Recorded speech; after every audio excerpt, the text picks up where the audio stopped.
Thank you, Jock. High noon on the prairie as the Saskatchewan Roughriders invade sold-out Canadian Stadium for a showdown with the Winnipeg Blue Bombers. Yes, it's the 2010 Banjo Bowl. And what a gorgeous afternoon in the Manitoba capital, a high sky. Temperature is 15 degrees, and yes, the wind could be a factor, as it often is here in Winnipeg. Well, as the guys mentioned, no Buck Pierce. He is out, and Stephen Giles will get the start. He is 1-3 as a starter for the Winnipeg Blue Bombers. Gets to play against his old teammates, former Saskatchewan Roughrider. Darian Durant leads the league coming into this weekend in passing yardage, on pace for 5,000 yards on the season, and got back on track, that offense, on Labor Day. Well, Ken Miller's Riders humbled the Bombers last year in this game, 55-10, but Saskatchewan's only won 4 of their last 20 visits to Canadians. On the other sideline, Paul Lapalisse trying to snap a 5-game losing streak, and the Bombers overall against Saskatchewan have lost the last 5 meetings. This one just about imperative for the home team. Great atmosphere.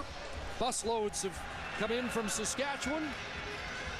There's Dominic Dorsey as Winnipeg won the toss and defer till the second half. Let's start strumming as the provincial rivals from Saskatchewan and Manitoba duel again in the Banjo Bowl, and Stu Ford on the return, not going very far, as he's brought down quickly by the middle linebacker, Joe Lobendon. Darian Durant's thrown 11 touchdown passes, 13 interceptions so far in the 2010 season. There his offense. He has to get Wes Cates going. Just 15 yards rushing on Labor Day weekend against this Bomber defense that played very well. Weston Dressler was their leading receiver last week with 5 catches for 77 yards. And the offensive line with Jeremy O'Day in the middle has to handle Doug Brown and Dorian Smith. And the Riders offense has to handle the noise early. Here comes quick pressure, and Durant scampers out of there and just gets back to the line of scrimmage. So Winnipeg's front starts the way they played much of the Labor Day Classic in Regina. 22 sacks on the season, but tons of pressure from that front four. Philip Hunt leads the league with 8 sacks so far this year. Clint Kent has an interception, also leads the team in tackles with 41.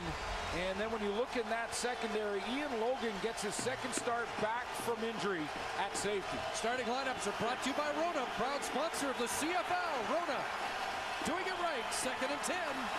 6 receivers. 3-man rush, quick hitter, and it's complete. Getzlaff lunging ahead. Not sure he reached out far enough for the first down stick. Spot will be interesting here because it is that close. You'd think at this point, even if it's a yard or shorter, that Saskatchewan would go ahead and try and go for it. Ken Miller wants to know exactly how far he's got to go. Spot looks like it is under a yard away from a first down. And the offense will stay out. And the Bombers defense bulks up with Dorian Smith and Don Oramacion returning to that Bomber front. But Ken Miller's going to get a little longer to survey the situation as the chains come out. Well, one guy that was facing the media yesterday was Doug Barry, the offensive coordinator for Saskatchewan Roughriders. Of course, the former head coach of the Winnipeg Blue Bombers in his first trip back to Winnipeg since he joined the Rider staff. 3-year head coach, a record of 27, 26, and 1 with the Bombers. And now alongside Ken Miller as Roughriders going to go for it on 3rd and about a half yard. So a little early drama in this Banjo Bowl.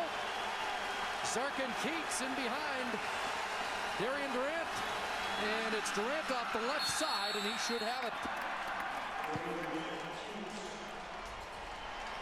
Darian Durant had struggled. When you think back to the Edmonton game a couple of games ago, he had a completion percentage under 50 at 48.7, had thrown 3 interceptions. Bounced back from that on the Labor Day weekend game against Winnipeg. Completion percentage shot way up to 64.7. And there was one magical drive in that game on Sunday that they feel that may have put their offense back on track. 8 plays, 91 yards for the winning touchdown.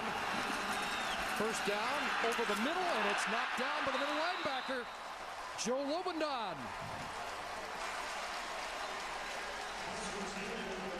Darian Durant points to himself, tried to force that in there a little bit. And take a look at his numbers when you take the first 4 games of the season and where he was, completing 60%. Of course, they got off to that great start, the overtime win versus the Montreal Alouettes, and averaging 331 yards. Those numbers dropped, and touchdowns to interceptions, the most drastic difference. But again, an important drive last week. I feel like they may get it back on track. Another 2nd and 10. Here comes the heat. And the screen pass incomplete. Trying to hook up with Wes Cates, but once again, Bomber pressure early on Darian Durant. Well, lots of movement, although last Sunday they really didn't need to run too many blitz or stunts from the Winnipeg Blue Bombers. Joe Lobendon in the middle is going, as well as Marcellus Bowman around the edge. They were trying to set up the screen to try and get away from that type of pressure, but Wes Cates too well covered. Last Sunday, Eddie Johnson was outstanding, averaged over 49 yards a punt. Javon Johnson awaits.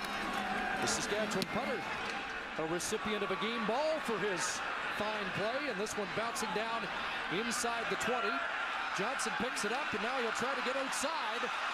Up against Sean Lucas, and Javon Johnson does turn the corner and cuts it back into traffic before he's brought down by Kai Stewart. 42 on the punt and a 24-yard return. No yards penalty against Mike McCullough was declined by the Bombers. They take the 24-yard Javon Johnson return and have a first down at their own 44 with Stephen Giles at the controls of the former Rider. Pitches a strike on his first pass of the game, complete to Terrence Edwards. Well, there's a mathematical formula with regards to quarterback efficiency rating that I'm not really sure how it's all put together, but Stephen Giles is really good. It's at 103.8 in his 4 starts, although they only have 1 win under Giles. If he wants to win this football game, Terrence Edwards has got to be his go-to guy. Edwards, number 2 in the CFL, and they get Andre Douglas back at tackle. 2nd and 2, Fred Reed, first down. Reed brought down by Daniel Francis, but it's a first down for the Bombers on their initial possession of the game. Brent Hawkins on that defensive line did not practice again this week because of a shoulder issue, but he is good, healthy, and ready to go in this one tonight. Barron Simpson, Sunday's game, had 10 tackles for the Saskatchewan Roughriders in the middle of that defense. James Patrick, a bit of a wobbly knee, but he starts at safety. Bombers have just 4 first possession points all year. They've got a first down and another completion. Close to another first down for the Winnipeg Blue Bombers as Terrence Edwards has his 2nd catch. Sold out crowd, you know, on Sunday in the Labor Day weekend game. The Saskatchewan crowd caused a couple of delay of game penalties for the Winnipeg offense, and the Blue Bomber crowd would like to return the favor in this one this afternoon. How about their record with the sellout? They're 16-2 here at Canadians. They do mark the ball at the 45, just short of a first down, so 2nd and a yard and a half, and Stephen Giles takes off. He's got the first down. And Glenn, when you put Giles and Pierce's running totals together, they'd be the 7th-ranked rusher in the league, so they get plenty of production from their quarterbacks on the run. Yeah, and if the Saskatchewan defense are going to line up their defensive line that tight and together, almost shoulder to shoulder, I like the call by Paul LaPolice to go ahead and get Stephen Giles outside of that and get him out on the edge, and that's one thing he does well. You mentioned his running ability. Now they pitch it to Reed. Fred Reed, big hole, cut back, and pounds to the 16. Only 43 yards a week ago, but a big start for Fredex. Well, he's going to get some blocking help up front as they get their starting offensive line back. The Winnipeg Blue Bombers as watch how Fred Reed, now he has a chance on the outside here. He can pick his hole. Well, it's an easy decision because there's a big one for Reed as he gets good blocks downfield. One from his tight end and Aaron Hargraves to seal the corner. 21 for Reed. Fake to Reed. Giles looks in the end zone, and it's James Patrick with the interception. His 8th of the year, but there is a flag on the goal line. We'll sort out the penalty. Yeah, I saw that flag, and it may be illegal contact by the Saskatchewan Roughriders. Darius Bowman was bumped at the goal line. Looks like he was the intended target. Illegal contact on a receiver. Saskatchewan number 15. Half the distance to the goal. First down. So Lance Fraser draws the call. Illegal contact takes it halfway to the goal line. Well, he does go ahead and grab a Darius Bowman. They're at the top right here. Now go ahead and run it. I'll show you where the illegal contact happens. It happens right there. A little bit of a tackle, almost a half tackle. He twists Bowman around. Gives the Bombers another first down. Reed, touchdown. First opening drive touchdown of the year for the Bombers comes in the Banjo Bowl. Boy, does that compound the penalty by Lance Fraser on the illegal contact. An interception by James Patrick would have grabbed momentum for Saskatchewan. Instead, Fred Reed celebrates. And that's the third play on the ground for the Bombers in this game already, where Fred Reed is into the secondary untouched. In this case, the end zone untouched. 7 plays, 66 yards. A 3.5-minute scoring drive. The Bombers strike first. Boy, how quickly things can change. Fred Reed in the end zone gets the Bombers off to a good start with the touchdown after Lance Fraser's illegal contact penalty on a Darius Bowman that took an interception off the board for James Patrick. That's how quickly momentum can switch hands. So we get an indication early it's going to be a much different Banjo Bowl from a year ago. And it was a penalty by Lance Fraser. He made contact and twisted Bowman around. And we've got a penalty against the Bombers. They're going to march it back. Delayed game. Winnipeg number 17, a 10-yard penalty, re-kick.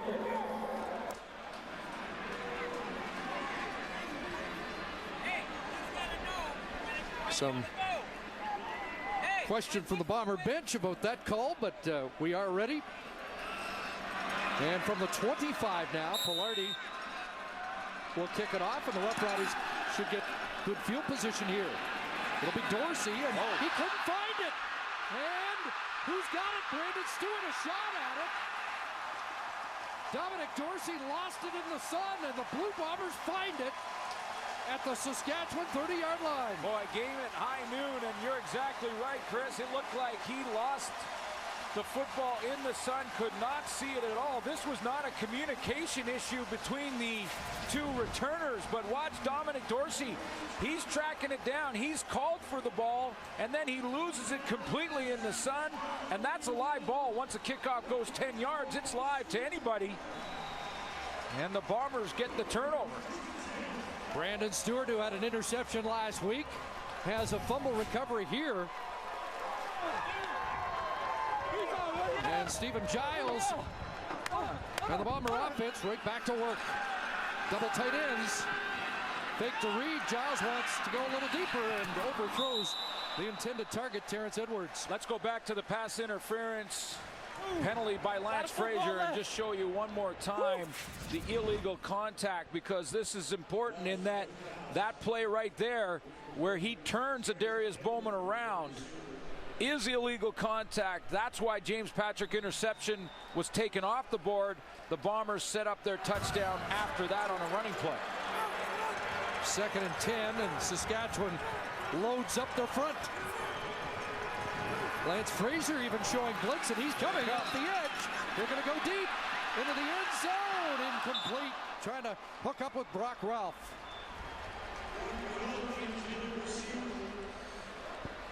Let's show you that touchdown one more time. It's some big blocks by Bobby Kahn and Steve Morley. Kahn, the center, is going to block out this way, and Morley's going to turn around and seal the inside. And as that develops for this touchdown, Fred Reed basically just walks into the end zone.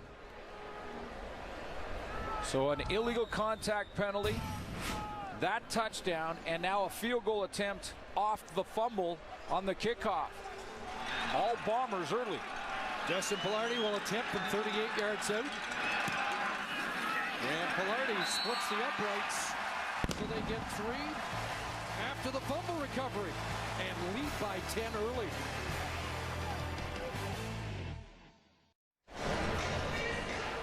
Both of these teams familiar with each other for a lot of reasons. Paul LaPolice, of course, Saskatchewan the last 3 years for them. 2 of them, he was the offensive coordinator. Of course, Kavis Reed, the defensive coordinator.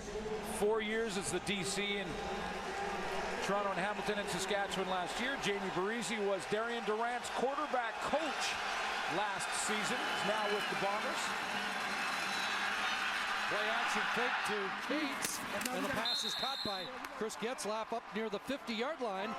And a first down for Saskatchewan. And a good start for Stephen Giles, who, of course, is also a former Saskatchewan Roughrider. So teams very familiar with each other, coaching staffs that understand the personnel on the other side of the field. And Stephen Giles told me before the game, he says, yeah, I practiced a lot of times against that Saskatchewan secondary and know their body language, know how they like to play the game.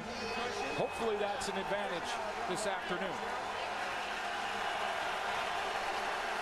15 for Getzlaff with a first down at the Roughrider 50. Cates, nothing.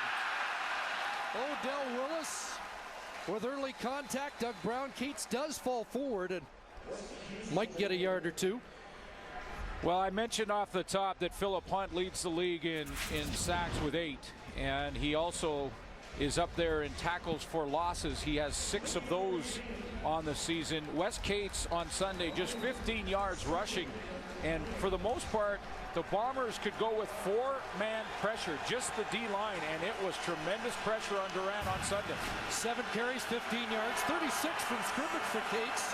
Just 1 on that play, and it's 2nd and 9. 6 receivers out. And Durant flushed again. Takes off. First down.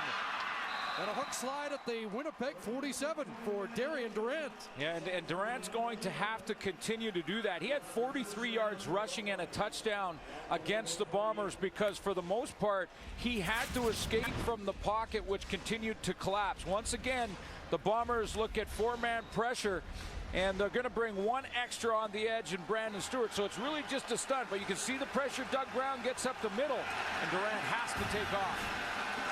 12-yard run. First down, short block, quick hitter, dropped.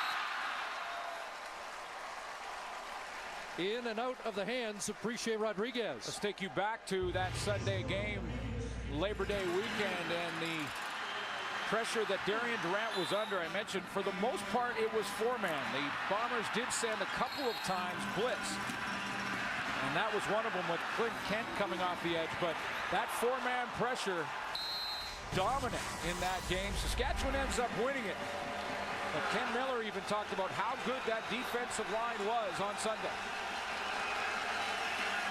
Been in 2nd and long much of this first quarter. 2nd and 10. On a roll, looking for Rob Bagg. The catch is made near the first down stick. And near enough for a measurement. It's right on the sideline. And Rob Bagg had to come back to the football, which took him just inside that first down marker. And that's another way to get away from pressure. And the defensive line we talked about And one way to do that is to roll out your quarterback, especially when you have an athletic one.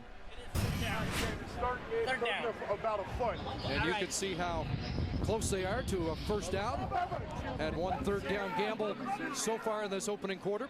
Yeah, and on that one, Darian Durant went off the left side, sort of was patient, and followed behind Chris Best and Gene Makowski. Now that short yardage grouping for Saskatchewan, which includes 3 defensive linemen, Marcus Adams, Keith Shulligan, and Luke Mullender. And Mullender sprung Wes Keats for a couple of short yardage touchdowns last Sunday. And of course the fullback Zarka in front of Wes Cates in the backfield. They hunker down again. And it's Cates, first down. A plunge to the 35. Chris, you mentioned when they bring in Luke Mullender, he was the lead blocker on 2 identical touchdowns by Wes Cates in the Labor Day game. That's a big lineman to bring in there at just shy of 300 pounds and 6'4". Luke Mullender can give you that lead block. They bring in Zarka and easily get the first down. Well, we talked about the drive last week that won the game, a 91-yarder, and they hope to build off that and start generating more successful drives. They've got one going here, and that pass behind Weston Dressler with Clint Kent in the area. And again, 2nd and 10 Saskatchewan. Boy, they've been in this game from start to finish in 2nd and long. That's something that as a coach you're always worried will sneak up and grab you in the backside somewhere along the way, because awful tough to convert when you're 2nd and 7 or more.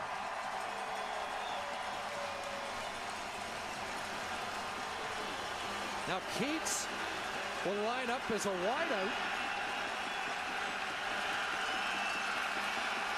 And out of the backfield, Rob Bagg in motion. Quickly over the middle, and Bagg the catch, a flag down as he's dropped by Alex Suber. Looks like just short of the first down. And one of those Rough Rider receivers might have been a step ahead of the play. We'll wait for the call, and that is the indication. Yes, and this is now 2nd and real long. And the Saskatchewan Roughriders have been in this season, heading into this game this weekend, in 2nd and long more than any team in the CFL. 132 times in 218 second down plays they've been in 2nd and long. So Offside, Saskatchewan, number 89. A 5-yard penalty remains 2nd down. So if you're wondering, why an offense may be starting to bog down a little bit, one of the reasons for Saskatchewan's could be that they've been in 2nd and 7 or more too many times, and there's the offside. So 2nd and 15, Merrill Johnson checks in. 3-man front for the Bombers. And into the hands of Dressler with some blocking. Nice kicking it outside, and Weston Dressler knocked out at the 27-yard line. That's going to be close. Yeah. And Ken Miller's going to have a decision here. It's a nice looking play by Weston Dressler, and he really did this on his own. He did have blocking help in front of him, but there was backside pressure. It looked like Marcellus Bowman, and he outran that pressure. He's the middle player here. He's going to step up and then come back on the hitch. And here he comes back. Now, he's got interior pressure. There's a couple of Bombers tracking him down, but that speed makes this close.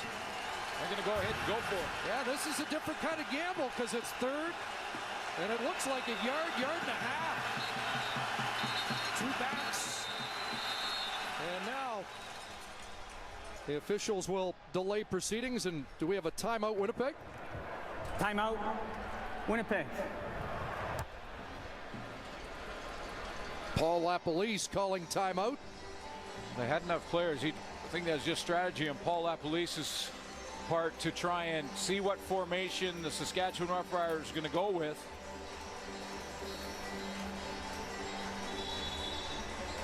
Davis Reed now gets a chance to go ahead and possibly change his personnel grouping if he wants. He knows what the Riders going to do and what is a big play and a bigger gamble.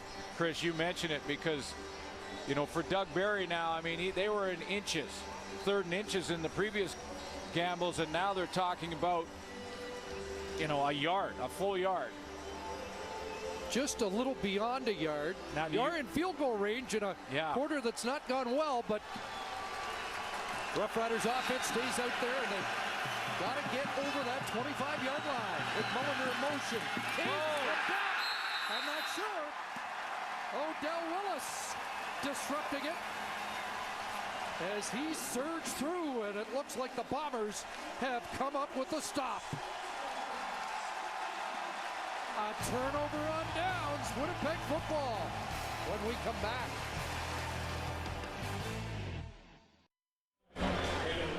Odell Willis for the Winnipeg Blue Bombers off the edge in the down 3-point position, comes knifing through that offensive line to get to Wes Cates in the backfield.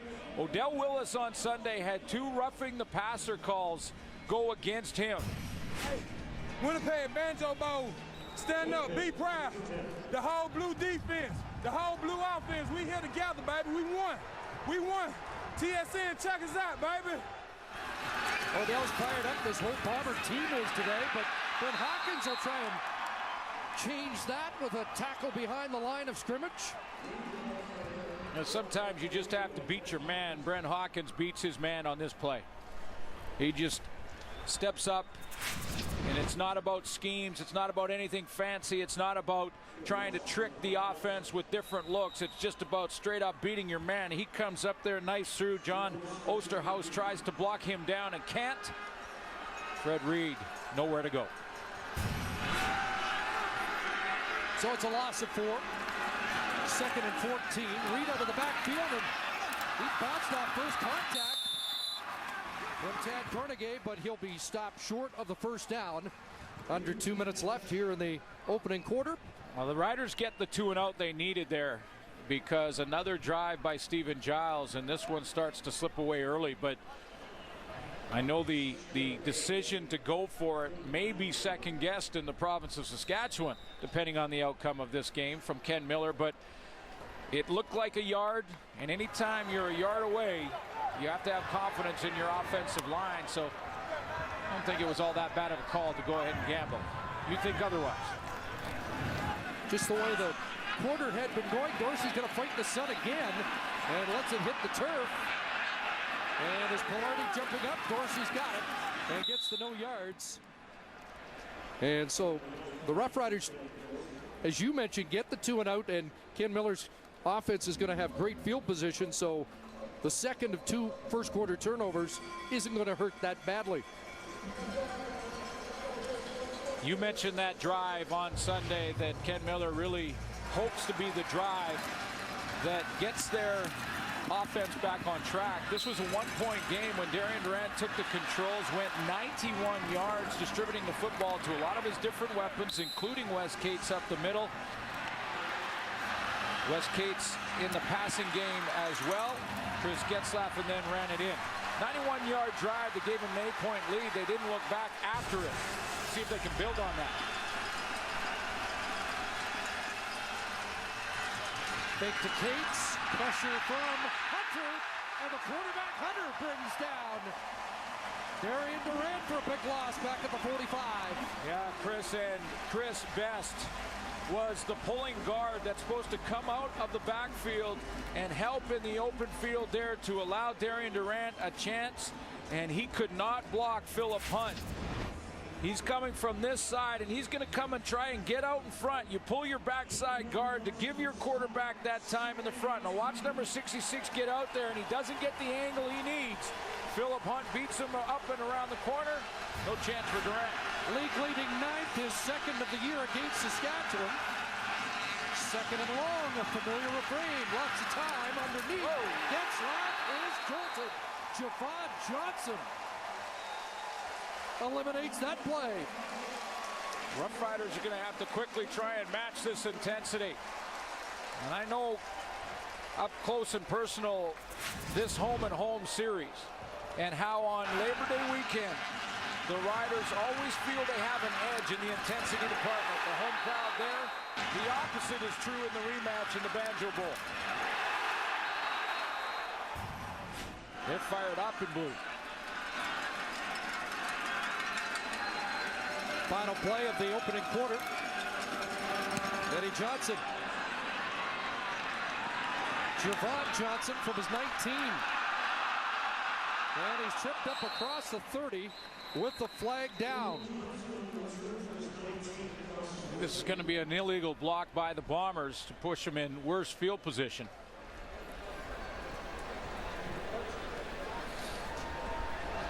Get the call from Kim Murphy. And it is going against Winnipeg. Holding. Winnipeg number 46 on the return. A 10-yard penalty. First down. Merrill Johnson draws the penalty. And that ends an impressive opening quarter here for the home side in the Banjo Bowl.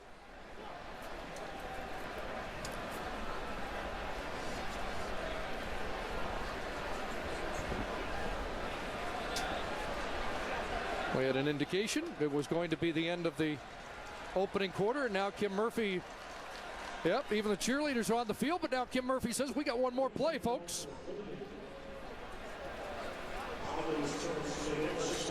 Cheerleaders will regroup.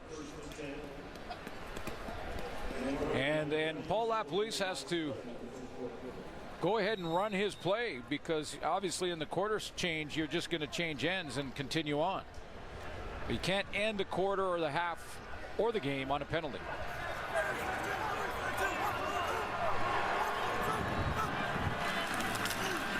They start at the 20, and that pass is caught. Chris Davis with his first catch, close to a first down, as we do wrap up the opening quarter here in Winnipeg. Our first quarter stats are brought to you by Tim Hortons, proud sponsor of the CFL. You know, the numbers are pretty close other than the turnovers and those 3 points off them. But close in the numbers in the first quarter, not so much in the intensity of these two teams. I just think the Bombers have the edge there in a big way. And so we get evidence that last year was the exception with a blowout by the visiting team rather than the rule in the rematch. You know, I played in these home and homes a bunch, and I know on Labor Day weekend in Mosaic Stadium, the Riders always feel like they have the edge, they have the intensity, they have the fans behind them, and you just don't feel like you're ever going to lose that game. The opposite is true in this one. And the rematch in the Banjo Bowl, boy, it's awful difficult. It may be, for the Saskatchewan Roughriders, in my experience in 11 years I played there, maybe the toughest game to win in the regular season. Alex Brink checks in, short yardage, second down and inches, and he'll plow ahead for the first down.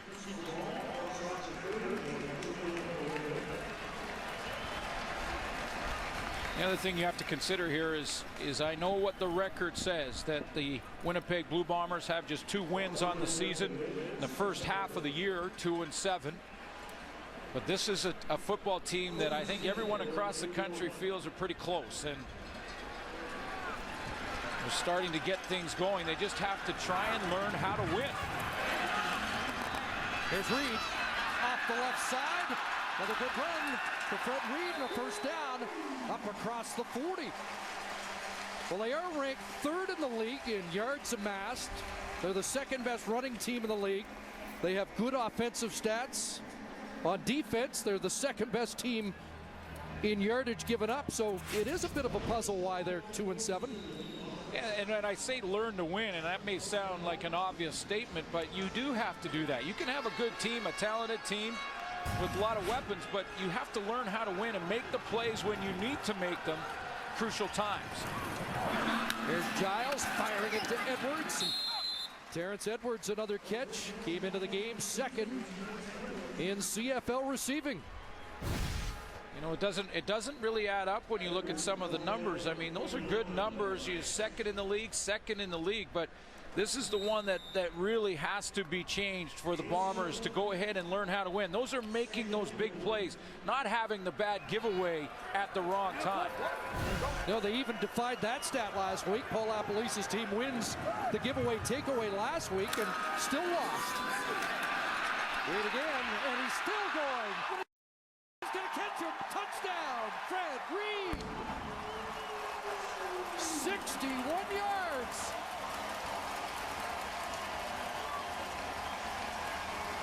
You know, just a couple of games ago, Fred Reed had a breakout game in 2010. The numbers dropped off last week when Baron Simpson was all over the field with 10 tackles, controlling Fred Reed in the backfield. Well, in this one this afternoon, Fred Reed has got the big edge there, and the blocking up front, again, outstanding, as he just picks his way into the secondary and then his speed to the outside. Just over a quarter in, Fred Reed's already over 100. 6 carries, 102, and a big Bomber touchdown. Closed captioning of the CFL on TSN is brought to you by TELUS, proud sponsor of the Canadian Football League. Talked about how well Baron Simpson played on Sunday. He's having struggles here because he's getting blocked. This Winnipeg offensive line get their starters back, and Fred Reed is taking advantage of it. Pilardi to boot it off, and Dominic Dorsey handles another. Now he's got it. And surrounded and dropped at the 30. Boy, it's been a shaky start for the Rough Riders, and Fred Reed is living large right now. Let's show you Baron Simpson in that matchup. Baron Simpson in the middle linebacker spot here, and the down block's going to come from the guy that's back in the lineup in Andre Douglas, number 59. Frees it right there. There's the seal block. Now Fred Reed finds that block, breaks it to the right, and then he'll get some help down the field as well.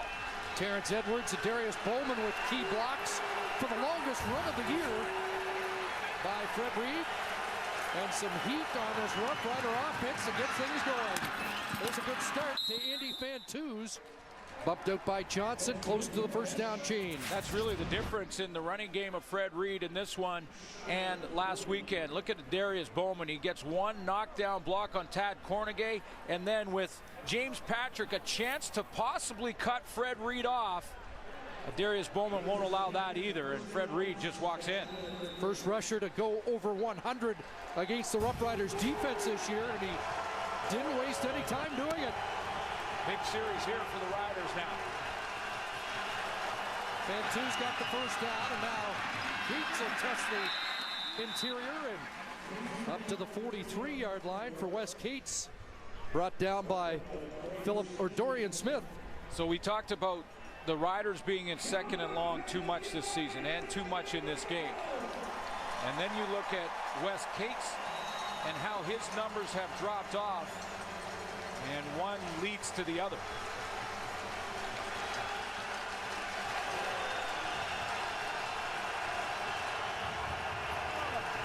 Second and 7. 4 receivers wide side. Durant stands in, and he's got Fantuz who breaks a tackle into the Bombers.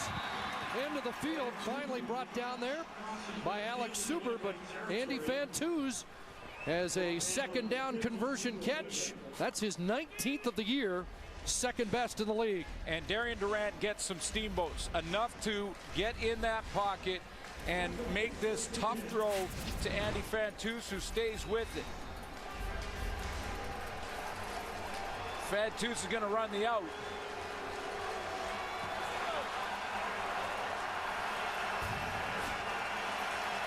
First down, Winnipeg 52. Look out, and kick off the edge. Flag down as Clint Kent celebrates.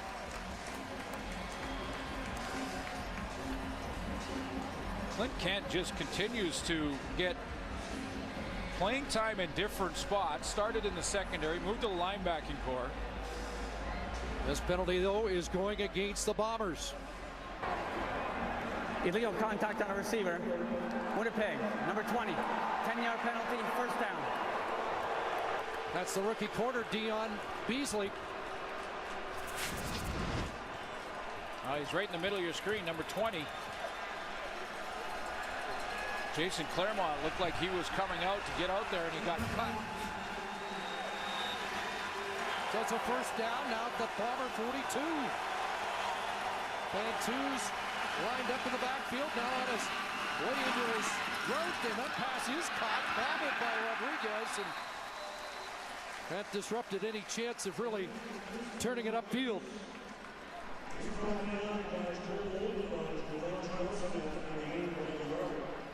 Appreciate Rodriguez has 27 catches on the season, but 14 of them coming in the last 3 games. So starting to become closer to the radar for Darian Durant. No touchdown catches in 7 games. Bantus doesn't have a touchdown catch in 6. And Darian Durant now is 2.5 games into a drought where he has not thrown a touchdown pass. Second and we'll call it 9. Pressure over the middle, incomplete. As he was looking for Rodriguez again in coverage was Dion Beasley. Was it Merrill Johnson, the backup linebacker, who was going to provide the pressure that is going to be the issue? He lines up stacked in behind the defensive line, will work his way right down Main Street, and he's the guy who pushes Darian Durant just a step and a half back. He can't step into the throw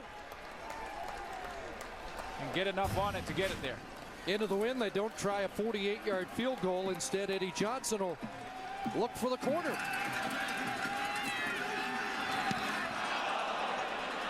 And instead drills it into the end zone, and the Roughriders get on the board. A single point here, approaching the 6-minute mark, second quarter. Well, last week the run of bad luck continued for Buck Pierce. Fourth quarter, falls back onto the helmet of Jarrell Freeman, and he dislocates his right elbow. Now on the 9-game DL, and with more, here's Sean Churchill. Thank you very much, Chris. For the 10th time in 27 CFL games, Buck Pierce had to leave a game due to injury. And as you mentioned, the Bombers placed him on the 9-game IR. That was on Saturday. I spoke to Buck yesterday, and you know what? He says he doesn't believe that he is done. In fact, he has the playoffs circled on his calendar. He says he's done a lot of research into the injury, and he knows a number of athletes have come back just fine. Well, you got to appreciate his game.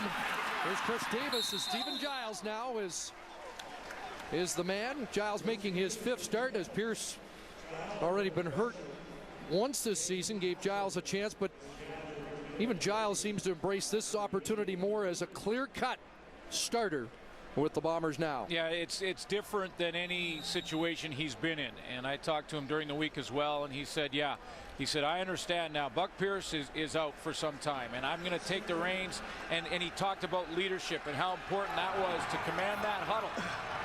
So give his team confidence.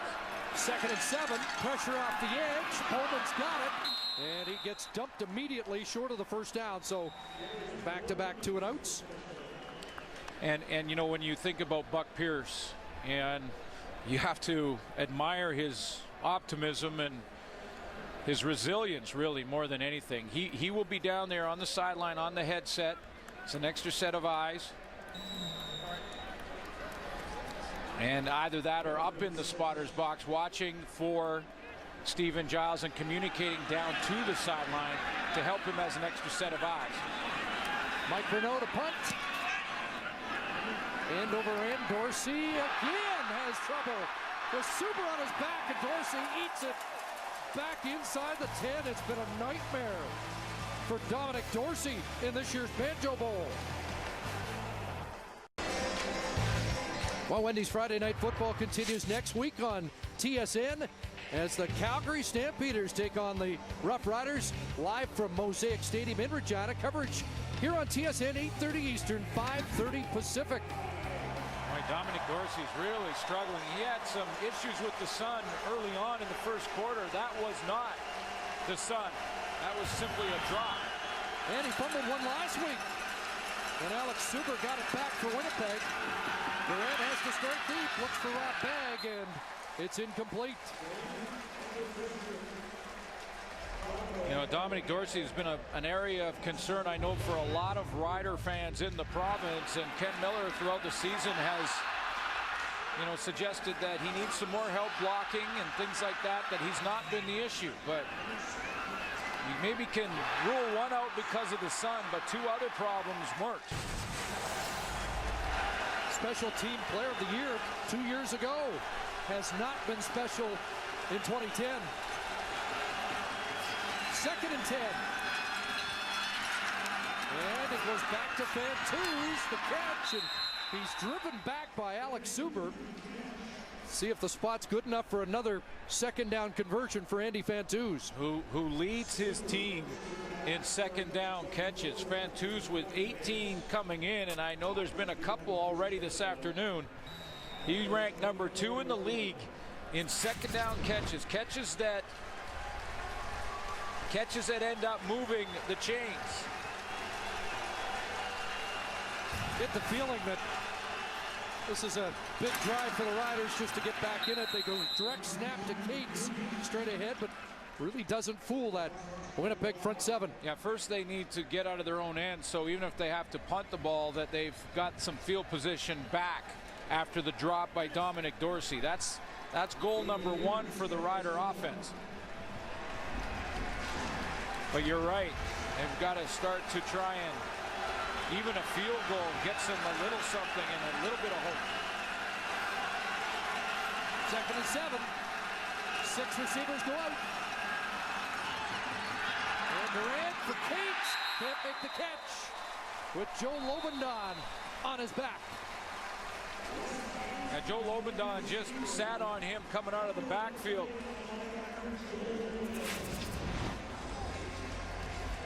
He's right there, and just to the right of him is Wes Cates, who vacated the backfield quite early. And you can see Joe Lobendon just sit on that inside shoulder and then close quickly.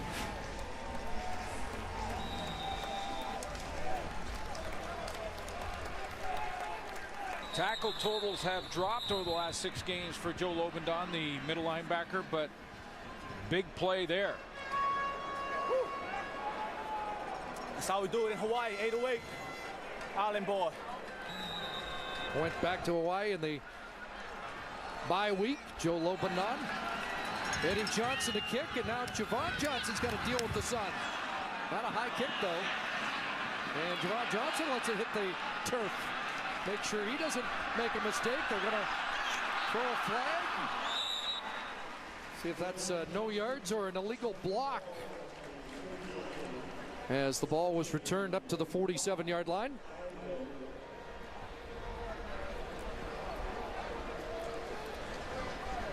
And it's no yards, Saskatchewan.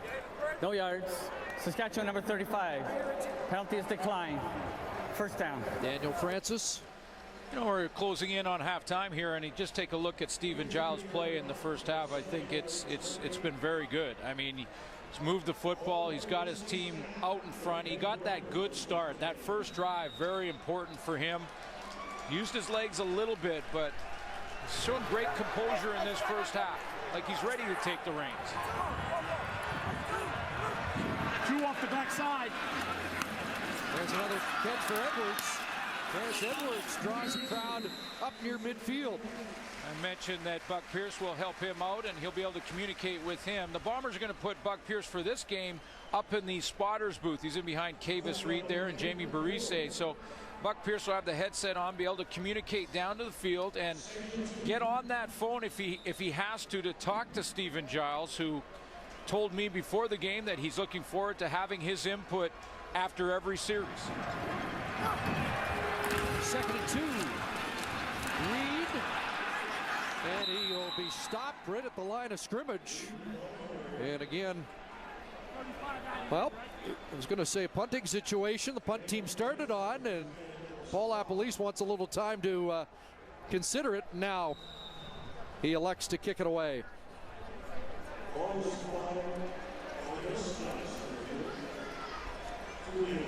So it's 3rd and 2. Weston Dressler has dropped deep, and looks like he will be the primary return man now, as Dorsey is also back. But yeah, the shorter guy. Going to be Dressler. As Ken Miller's seen him out, and Weston Dressler gets punished. Merrill Johnson, heat-seeking missile. And Dressler wishes that was Dominic Dorsey. So Dressler just may go in at halftime and go over and sit beside 27 and say, hey, if you could just start catching them, I'd prefer you to go back there, because he's now shaking off that hit. And even worse for the Roughriders is a penalty against Saskatchewan. And they are going to get backed up. Illegal block on the return. Saskatchewan number 24. Half the distance to the goal. First down. Tad Cornegay. And not much has gone right here in the opening half for the green and white. In big games, that's just a great downfield tackle. Merrill Johnson, who also provided some pressure and caused the 2-and-out for Saskatchewan as a backup linebacker. So they start at their 6-yard line. And the catch is made. A flag down, and was that a late hit on Darian Durant, who gets up a little slowly. It looks like they're going. It was certainly in the backfield. Major foul. Roughing the passer. Winnipeg number 53. 15-yard penalty, automatic first down. Philip Hunt. I mentioned Odell Willis on Sunday. He had a couple of these that extended a drive. This time it's Philip Hunt who's lined up in that 4-point down position at defensive end. Now there's no need for him to do this. Ball is gone, and he not only hits Darian Durant, but he throws the forearm into him. He had 3 of those against Hamilton in a game earlier this year. Gives the Roughriders a little breathing room up at the 27.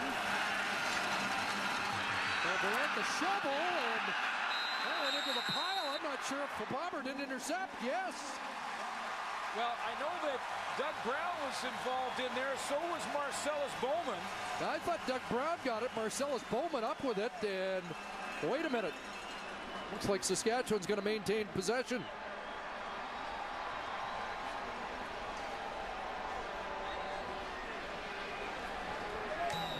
Wes Cates must have just fought that football away from Doug Brown and Marcellus Bowman. Doug Brown's right there. He steps up. Now, they're trying to do the shovel underneath. Like Cates had it, Doug Brown had it, Bowman had it. They're giving it to the Riders. It is a loss of 3, second and 13. Little pump and go, and they're looking for Rob Bang, and it's intercepted. LeVar Glover comes down with the football. 3rd turnover, first half, committed by Saskatchewan.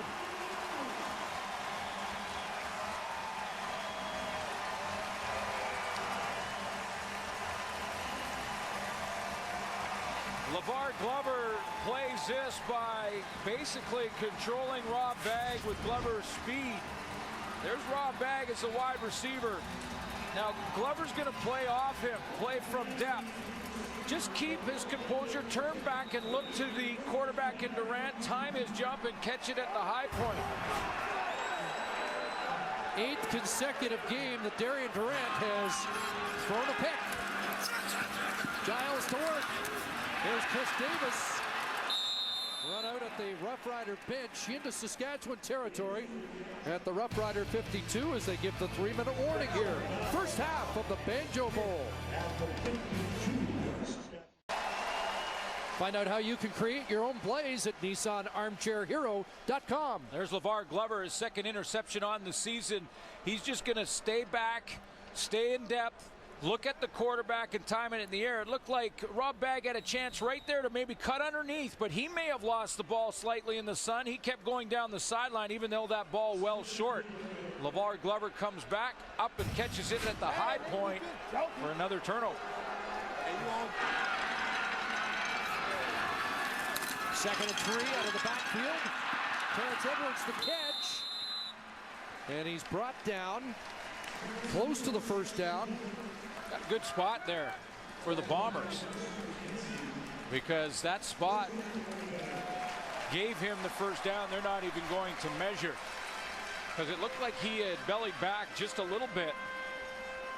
They gave him forward progress and a first down. A new set of downs for Stephen Giles.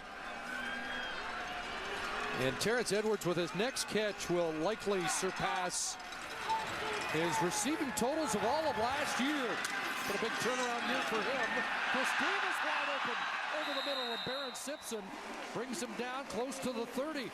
Bombers threatening again here after a 15-yard pass from Giles to Davis. Stephen Giles has not thrown an interception in 5 games. I know he's only 1-3 as a starter for the Winnipeg Blue Bombers. I mentioned his quarterback efficiency rating over 100 at 103.8.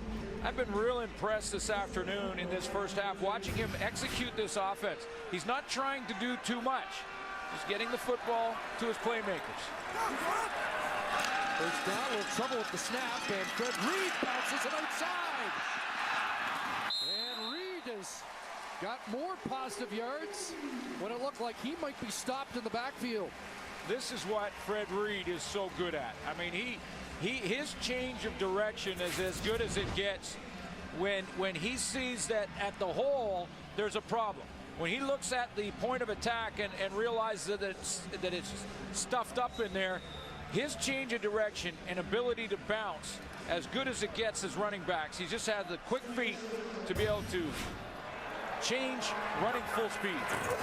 Up to 111, and on second down, they plunge ahead. You know, we talked about Darian Durant trying to build off a late drive last week. Well, Stephen Giles had a positive end to last week's game. He came in after the injury to Buck Pierce and drove his team 5 plays, 60 yards for a touchdown. They fell short, but he did get a good taste of playing against his old team and has fired 9 straight completions here in the Banjo Bowl this afternoon. Yeah, his completion percentage off the charts. Looks real settled in.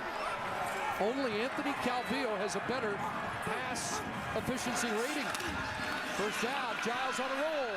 Mullinger in pursuit. And Gene Patrick, the safety there to pull him out at the 19. Just a couple that time for Stephen Giles. But that's the thing I'm talking about with Giles, because, you know, this is a big game for him. It's the start of a real opportunity to settle in and show people that he can be a starter. That's one thing. It's also against his former teammates, and you know that that'll fire you up a little bit as well. And he's just making great decisions, and that last play was one of them. Rather than try and force it when he was on the dead run, he just took what he could, got a couple yards, and got the second down. See what they got on 2nd and 8. Quick hitter, complete again. Davis underneath, and he's got a first down at the 5. Second time they call Chris Davis's number on this drive, 14 yards this time. And you know how the Saskatchewan defense loves to show blitz. They love to line everybody on the line of scrimmage, including right there Sean Lucas. But they're starting to take advantage of that, the Bombers, by throwing the quick curls over the middle. This one to Davis. With linebackers turning and sprinting to their drop zones, it's hard for them to redirect to come back to those type of plays. Davis had 4 catches last week, 4 in this first half, and it's 1st and goal from the 6. And a flag flies, and they run out of time here.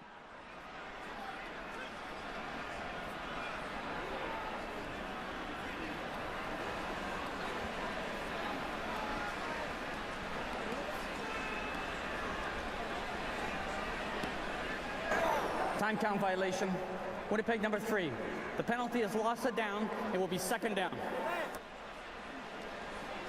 So it'll be 2nd and goal from the 6. Yeah, inside of 3 minutes, it's a loss of down. Looks like the communication was slow that time. Giles was frantically waving at the bench to get a play, and this looked like that one came in a little late.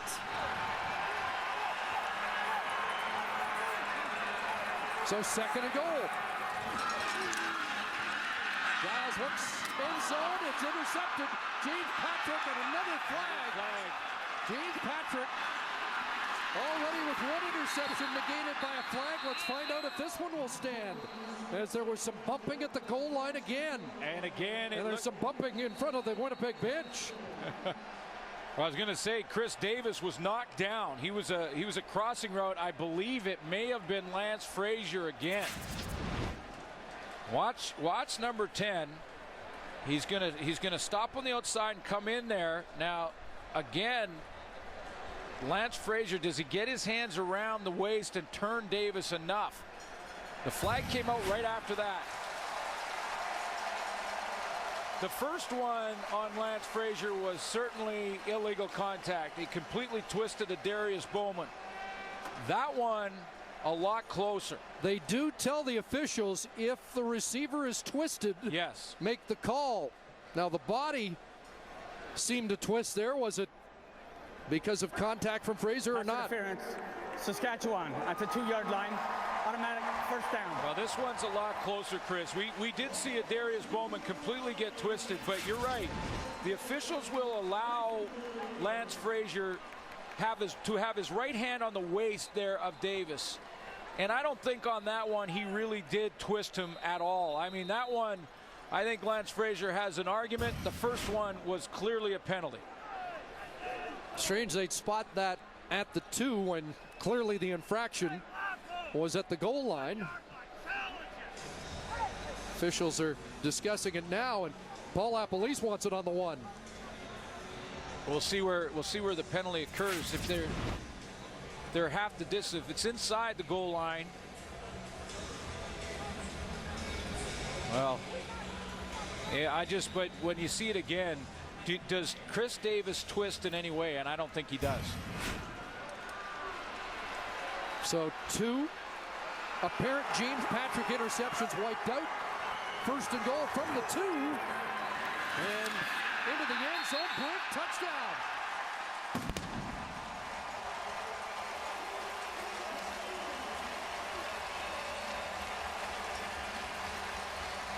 Boy, similar plays. And the Bombers take advantage of both. And the fans in Winnipeg loving this. First half Banjo Bowl explosion. And James Patrick robbed of 2 more interceptions. One by an illegal contact call that was certainly illegal contact, and one which I believe was a missed call on Lance Frazier and pass interference. I don't think he got in.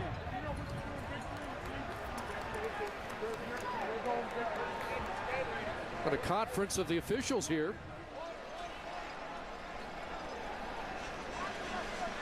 Well, let's take another quick look here at Alex Brink, see if he did cross that goal line. He's contacted there, so was he down by contact before the ball crossed the line? Did roll in, and a challenge flag has been thrown at the Rough Rider bench, so Ken Miller's going to challenge the spot. Saskatchewan is challenging the ruling on the field of a touchdown.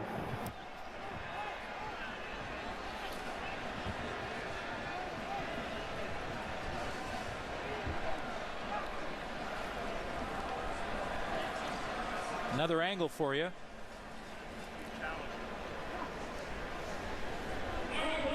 I'm wondering if Brink was even touched.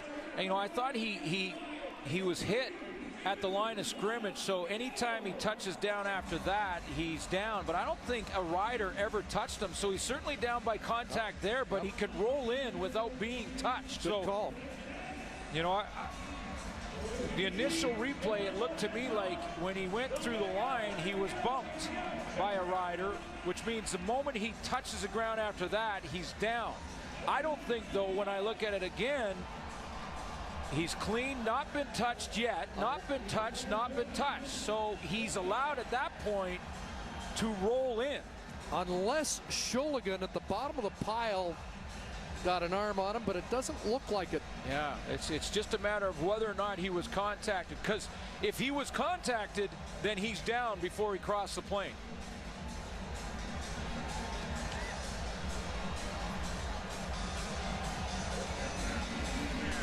Yeah, I think Sholigan did get an arm on him. The right arm of Keith Sholigan may have been the reason Alex Brink was knocked off balance. Let's take a quick look there, and did he touch him there? I'm going to try and enhance the look here because this is an important one.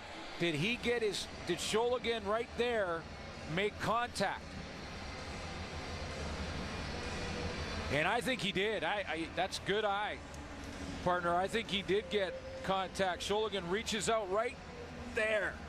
And it looked like he does get contact, which would mean that Alex Brink's shoulder touching before the ball crossed the plane means that ball's on the 1-yard line. After review, Saskatchewan's challenge has been upheld. The player was down by contact inside the 1-yard line. It will be second down. Boy, a fired up head coach liked that call, and now, with 15 seconds left, the Bombers still have some work to do. And that was good, and it took, that's the importance, boy, of instant replay and the reaction from Ken Miller. A great challenge, because it took us 3 different looks to actually see Keith Sholigan's arm reach out and just get a piece of Alex Brink there.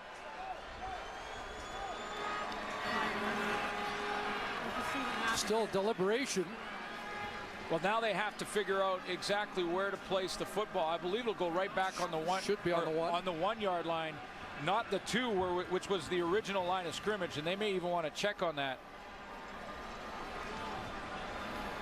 Want to make sure they get it right, but looked pretty clear cut that he was at the 1 or inside the 1. And they'll have to spot it at the 1. We'll take another look ourselves to make sure. And the only reason there's question is because the original line of scrimmage was the 2. So he's basically, the shoulder is touched a few inches from the goal line, and that'll put the ball on the 1-yard line. And it will be second down. So Alex Brink has yet to score his first CFL touchdown. What a difference. You know, you get the feeling this could make here. Bombers up by 23 going to the half, or a comfortable 16-point lead, but at least Saskatchewan's got a little momentum with the defensive stand if they can keep Paul Lapalisa's offense out. Well, it really will. I mean, a crucial, huge down here. This is where that cliche comes in. The old game of inches. We saw that yesterday with the Argos in BC. And the last yard is always the toughest.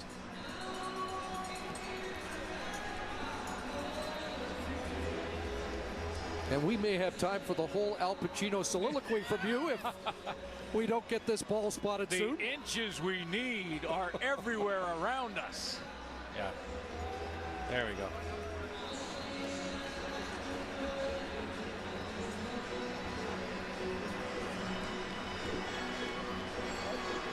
We have confirmed that it is second down on the play.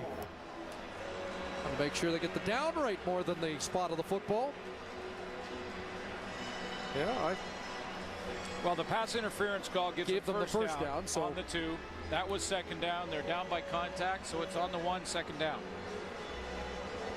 Alex Brink stays in for Paul Lapalise, and now hunker down and try and punch it in.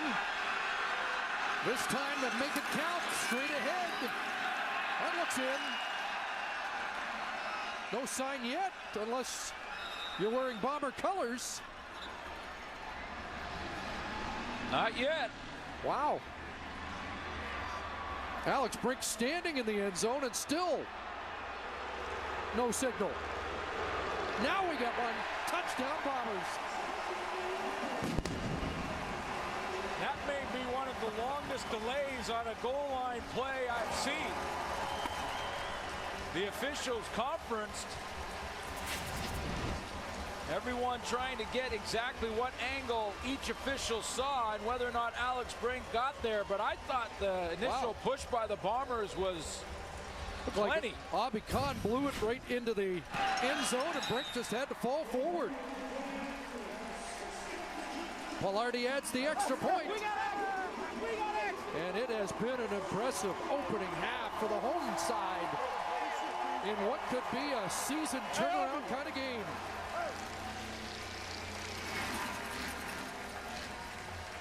Well, there's lots of football to be played, but you're right, Chris. This Winnipeg Blue Bomber team, their intensity has not been matched by the Saskatchewan Roughriders. Here's a nice low-angle look to see if Alex Brink crossed the plane, but I thought that he was well inside that.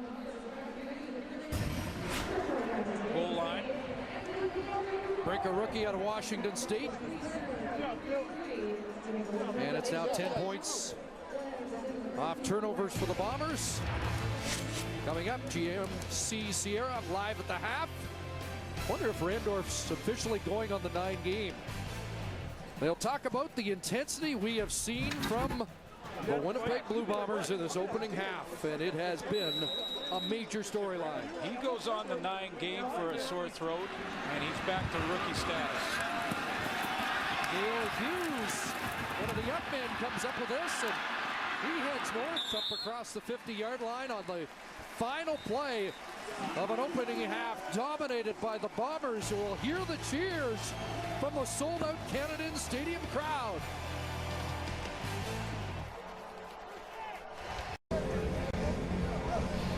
Headed to the second half of the Banjo Bowl, but first Sean Churchill with head coach Ken Miller of Saskatchewan.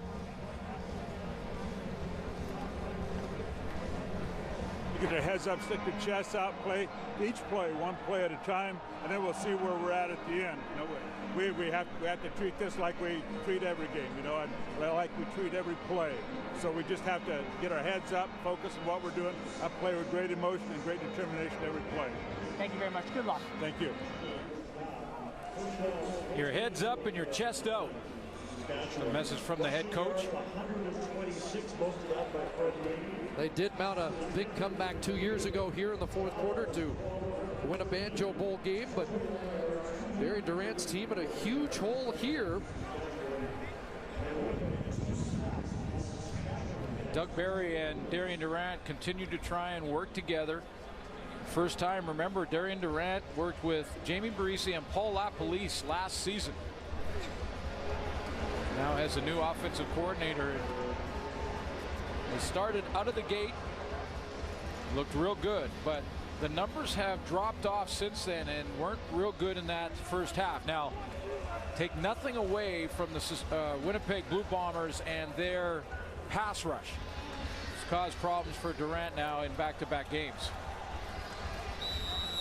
This is the 7th ever Banjo Bowl. Remember, Troy Westwood put some gas on the fire to get this game a different identity. They have split the first 6 games. There's an illegal kickoff, and so the Roughriders are going to get good field position to start the second half. Dominic Dorsey did not want to go and run underneath that kickoff. He lets it go out of bounds. Illegal kickoff. Winnipeg, first down on the 45. Now, it's the right decision by far to make, but Dorsey at halftime with about 7 minutes left in the break came out early to take some kickoffs and try and get some confidence back. He had real problems in the first half. Could blame one on the sun, but you often see kickers come out when they're not going well, but that might have been a first as Dorsey came out, and now the Roughriders go to offense. 3-man rush underneath, and Chris Getzlaff got buried, and now the flag comes out. Yeah. It was a little late, and the Roughriders wondered where that penalty marker was. yeah, Joe Lobendon, he steps into this crossing route and eliminates it. And Pass interference. Winnipeg number 58. 10-yard penalty, automatic first down. There's not much doubt here. Number 58, Joe Lobendon. Watch Getzlaff come across the middle. He steps in and eliminates him. That, folks, is pass interference. Yes. First down at midfield. 6 receivers out. And Durant's got Andy Fantuz, who stretches to the 45. And has a first down. Sorry, Chris. Joe Lobendon there he dropped underneath that, and he took a bit of a gamble. Instead of getting his normal depth and dropping on an angle that most linebackers do like that, he tried to drop under it like this and go for the football and just missed it. Durant just puts it just over his outstretched hands. Well, the Roughriders trying to create a little fire here early in the second half. Wes Pete's left side, and whoa. He gets taken down hard. Joe Lobendon is fired up. He makes another tackle. Was overshadowed last week by the middle linebacker on the other side, the former Bomber, Barron Simpson. Yeah, and with Barron having 10 tackles by himself in that game on Sunday, Joe Lobendon making a statement here in the rematch. Been involved in all 3 of those first plays, one being a penalty, of course, but physical. Start the second half. Brandon Stewart checks in as the 6th DB, second long. Here comes the heat, throw to the outside, and Rodriguez can't reach it. Incomplete, the drive stalls. Boy, and Andy Fantus was waving his hands. He thought that he had a big play possibility if Darian Durant sees him. And Fantus is going to wiggle down here and then go into that open area and watch and see if Darian Durant locks into the outside. Here, Chuck Climby talk about C83. 83 open over the middle. And he did look locked in. So Eddie Johnson will look for the corner.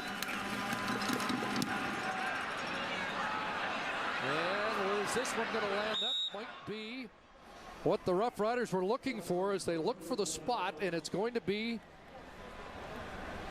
marked at the 8-yard line. So Eddie Johnson does get it inside the 10, where the Bombers will have the ball when we come back.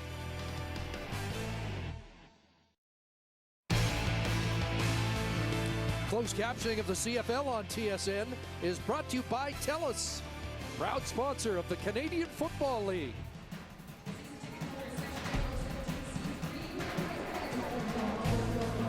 So the Bombers have the lead, they have the football, but they have a long field ahead of them to start their opening possession of the second half at the Winnipeg 8-yard line.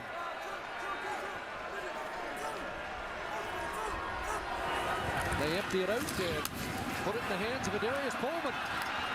Second in the league in yards after the catch, and that's a big first down up to the 19. 6 for 114 and a touchdown for Bowman on Sunday. He starts deep in the backfield as if he might just take a good long run and go deep, and then he just puts the brakes on, catches that little screen. I like what Paul Lapalisse said at halftime. He said he didn't care about the lead. They have to learn how to win. Here's Reed. And a good Fred Reed run up across the 25. And with that carry, Reed has a season high. Came into the game his best was 116 against Montreal. Now 9 carries in the game and a pretty nice average, just under 20 a carry. Yeah, that helps your overall average. His overall average coming in was 6.2 yards. One of his 3 rushing touchdowns against the Riders. I was getting a little excited about Fred Reed. 13 yards a carry. Okay. Oh, that's still good. For last year, he had 167 and 260-yard running games. Brought down that time by Barron Simpson off the left side, and a first down for Reed. Well, I like what he did there, though, Chris. He knew the situation, second and short, and rather than, you know how he likes to sometimes make that change of direction, that cut, and try and bounce it. Well, this time he doesn't even hesitate. He just lowers his pad level and hits the hole hard.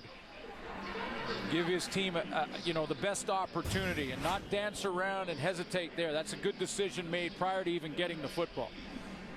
Guy who missed a couple of practices this week with the flu, but plenty of bounce in his step. They do bring out the chains to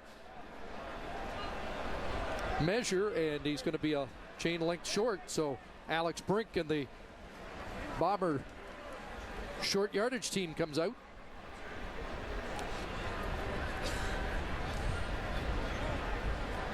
Not quite as active, Barron Simpson, as he was on Sunday.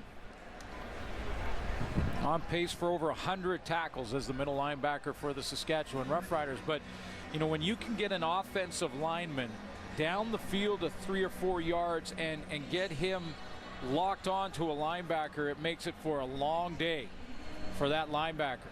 51 tackles on the season coming into this game, and he has had to deal with guards and tackles rather than going up and just making open field tackles.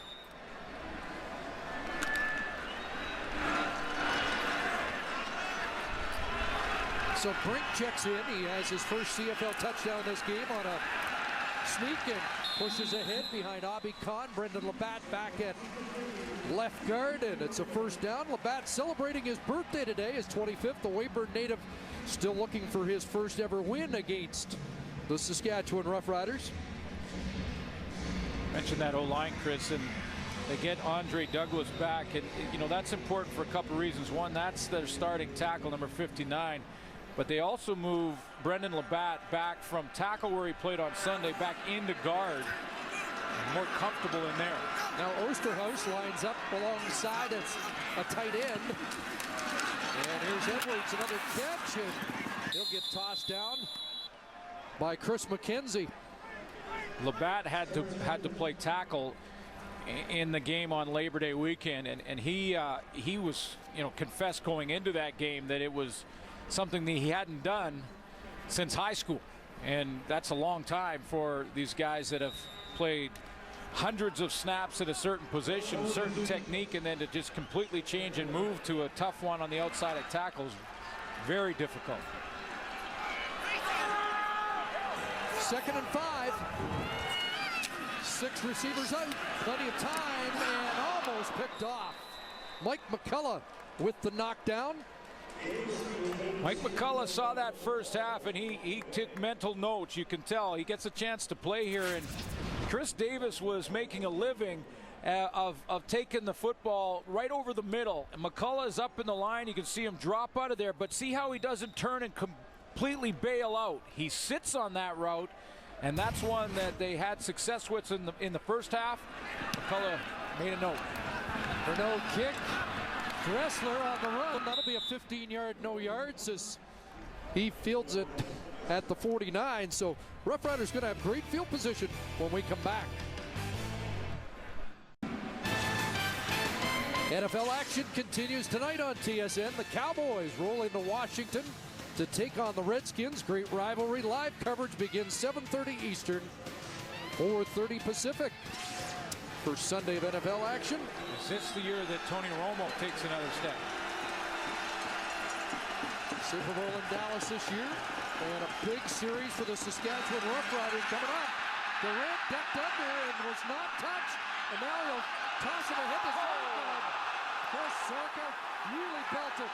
That's a fumble, and Joe Lobanon's headed to the end zone. Oh, man. Flag down, and I'm not sure anybody has ever been hit as hard as Chris Zarka.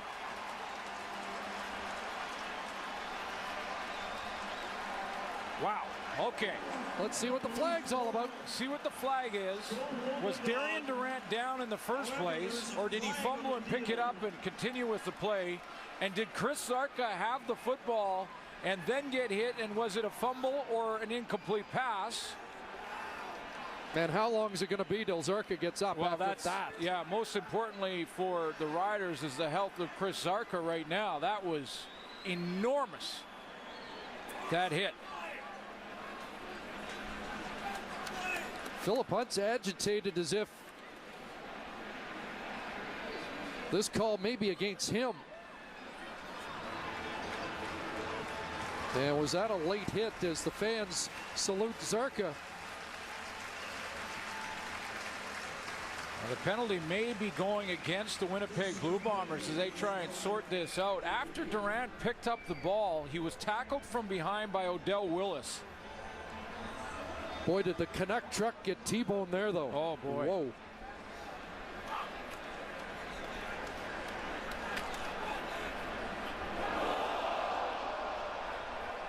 Crowd reacting to the replay of the hit on Chris Zarka. 6'3", 235. And a smaller guy would probably still be down. Well, the debate continues.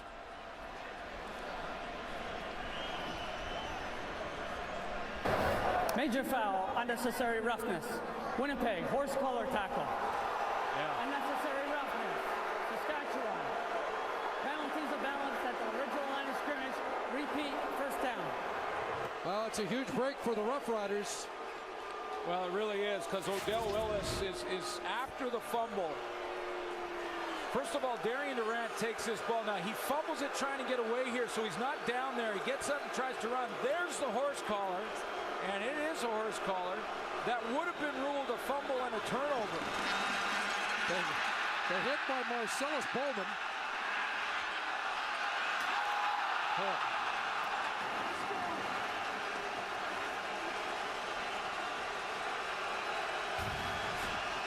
Well, you hear the reaction, but we've seen plenty of those calls in recent weeks, and a pass for Fantus incomplete with Marcellus Bowman on his back. And Philip Hunt in the backfield in the lap of Darian Durant once more, as he now is up there, John with number 4 after the play. And Durant jawing right back. Now they're starting to push, and the offensive line getting involved. Let's take a look just to the left of your screen. Philip Hunt puts another hit on Durant as he comes around. Good timing by Marcellus Bowman on the play downfield. And then they started John, and the O-line came in to protect their quarterback. This is Banjo Bowl stuff. Yeah, the fans getting right into it on their feet. Lots of noise for 2nd and 10. And that pass incomplete. Tight coverage. Alex Suber with Chris Getzlaff, the intended target. It looked like Getzlaff wanted a penalty on this. Let's just take a look. He's going to run the curl. Now, you're allowed contact if you're in front and parallel to the line of scrimmage. I thought that's pretty good defense by Alex Suber. So the Roughriders unable to capitalize on the good field position, and Eddie Johnson will try and pin Winnipeg deep. Well, but Chris, what could have been on the... Another great kick. This one will be inside the 5. They'll mark him at the 3.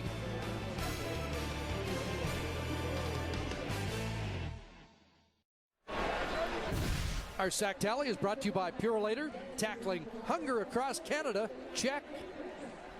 There's a check for the BC Lions, who a big win versus the Toronto Argonauts. 2 for Winnipeg in this game. The Roughriders have not registered a sack against Stephen Giles. Even this mascot getting hit. What you mean? Well, good pressure again from that front 4 for the Winnipeg Blue Bombers, but Odell Willis with another penalty. So the Bombers start at their 3. Stephen Giles, quarterback draw. Nothing inside, trying to get outside, and he's forced out by Daniel Francis. Maybe 1 for Giles.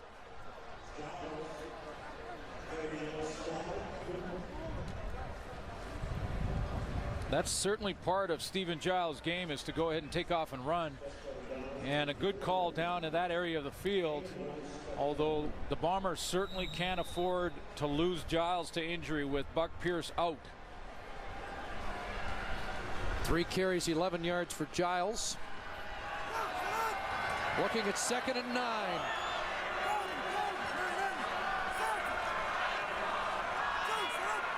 Long count. A little bit of time, and now he's going to take off. Trying to get to the corner, won't get there. Omar Morgan steps up, and a much-needed 2 and out for Saskatchewan. Well, and this is safety area for the Winnipeg Blue Bombers. I know Paul LaPolice doesn't like to give them up, but may not have any choice here. Let's take a look at the coverage downfield. Stephen Giles had plenty of time to throw this football and go ahead and run it and see if all the receivers downfield are covered. He's looking there. If you hold it there, guys, there's coverage there, good coverage there, and good coverage there. Those are really his 3 options. And there's tremendous coverage by the secondary downfield. And now the Bombers are in this situation where it looks like they may have to give up 2 here. Dressler waiting at the Winnipeg 45. And Renault is going to kick it away. Ball on the ground, not deep. Renault after it. Well, Dressler picks it up, and that'll be no yards. And look at where Saskatchewan is, trying to get back in this game. Well, I know you like when they're allowed to kick it away, but Yeah, I'm an advocate of kicking it from your own goal line, but I think this is a mistake by Paul LaPolice. I really do. I mean, they're into the wind, and Mike Renaud is 5 yards deep in his own end zone. You can see the field position. The Riders right now automatically, without moving an inch, can kick a field goal from there. I think he should have given up 2 there for sure. Turned out to be a 17-yard exchange after the no yards against Alex Suber. First down 23. Durant, quarterback option to Cates. And dropped at the 25. Boy, they are still struggling, the Riders, to get Wes Cates going. And you look at his numbers today, very similar to what happened on Sunday in Mosaic Stadium. Just 7 for 14. You wonder why the Riders are in second and long too much. This is a trend that's happened for the last few games now.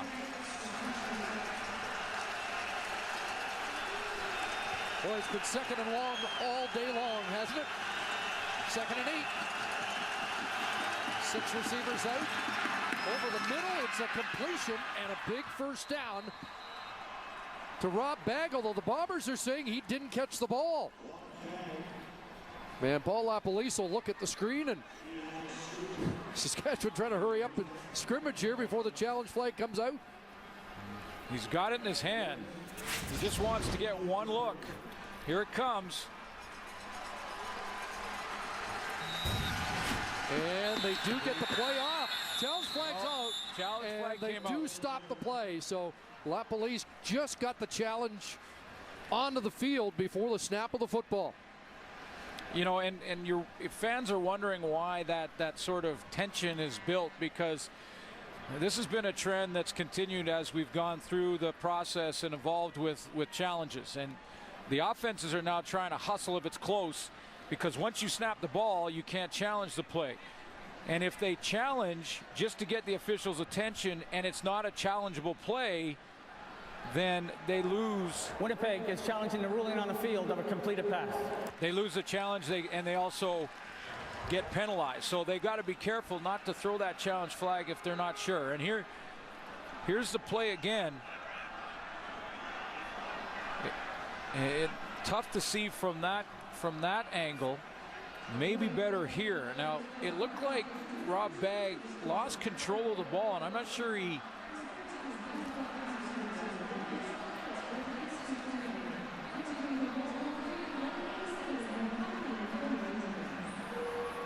Alex Suber, the defender. You know, and I just wonder if Chris, if that's the look we're working with, I just wonder if that's enough to overturn it. The Bomber defenders were emphatic.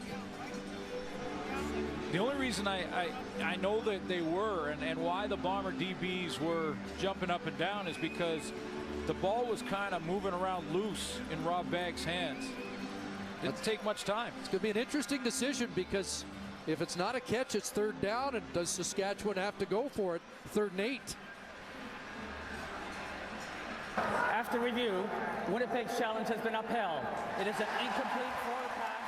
It will be second down at the 25.5 yard line. Oh, wait a minute. Is it second down? And they get the Cates run for 2. Yeah.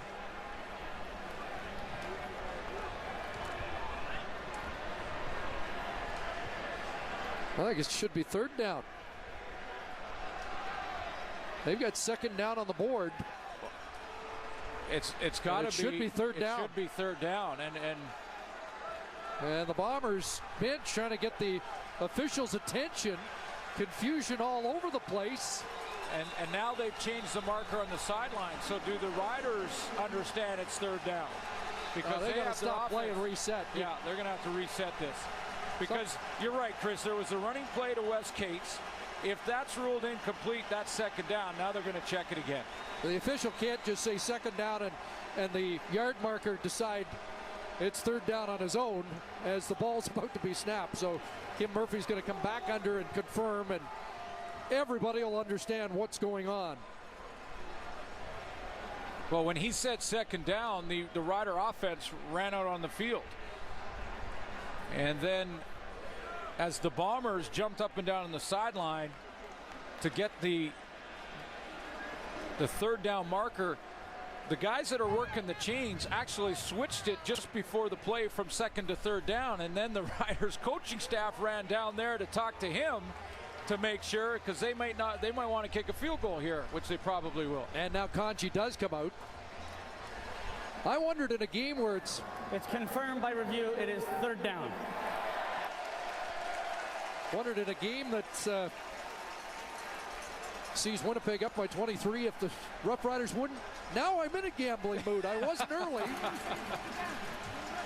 That's why we're up here. Yep. We flip-flop too easily. Ken Miller wants to get 3. And Luca Conchi misses. Been that kind of day. And it's 24-2.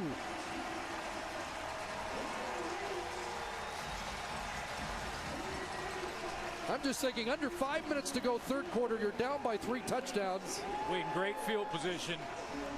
So even if you don't get it, you're not giving the game away right there. You put your defense on the field. I understand your thinking, but there is lots of football. You want to always get the points. I mean, it's easy to second guess, even more so when you miss, but. And a huge squandered opportunity for the Rough Riders, and Bombers back to work on offense. Still leading by 3 touchdowns plus. Giles looks one way and then the other, and has a completion as Brock Ralph the catch as we join Sean Churchill. Thank you very much, Chris. All year, the Bombers have been waiting for the run game to explode, and tonight it has with Fred Reed. But earlier in the week, they contacted Jesse Lumsden about his interest. His shoulder is healthy, and he is in game shape. I spoke to assistant GM Ross Hodgkinson before today's game. He says no further talks have been underway. They brought in Chris Garrett earlier in the week, but the odd man out is Evanson Bernard. He's standing on the sidelines. Last year, he was a 1-2 punch with Fred Reed, but now he's on the outside looking in. Guys? I know a lot of Bomber fans have been anxious to see Evanson Bernard in uniform. Well, if Fred Reed does what he's done this afternoon, then no need to wonder about either of them. But, you know, Vincent Bernard is a similar running back in style and size to Fred Reed, with, of course, Jesse Lumsden not. Very different. First down, here's Reed. And Fred Reed, who was contacted in the backfield, got back to the line of scrimmage before he gets drilled. Can Jesse Lumsden make an impact even if he isn't the feature back? Well, you know, I think we all know the potential of Jesse Lumsden and, of course, his injury history, but I'm surprised he's sort of been on the outside looking in for as long as he has, that a team wouldn't, under a different contract situation, obviously, than he had in Edmonton, bring him in, take a look. He is Canadian. He does have that great play potential. You might only need him for 2 or 3 games if you're Paul LaPolice, just to give Fred Reed a rest every now and then. Paul LaPolice has coached Jesse Lumsden when he was in Hamilton. Maybe a slot back package or return man, and that pass is caught, but not going anywhere as Reed is dropped at the 45 behind the line of scrimmage, and it'll be third down.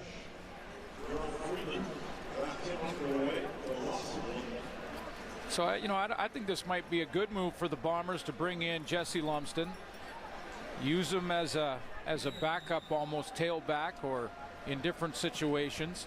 He is Canadian. That helps you with your ratio at times. And you're not building your offense around him. It's a different role for Jesse Lumsden than he had when he signed with the Edmonton Eskimos.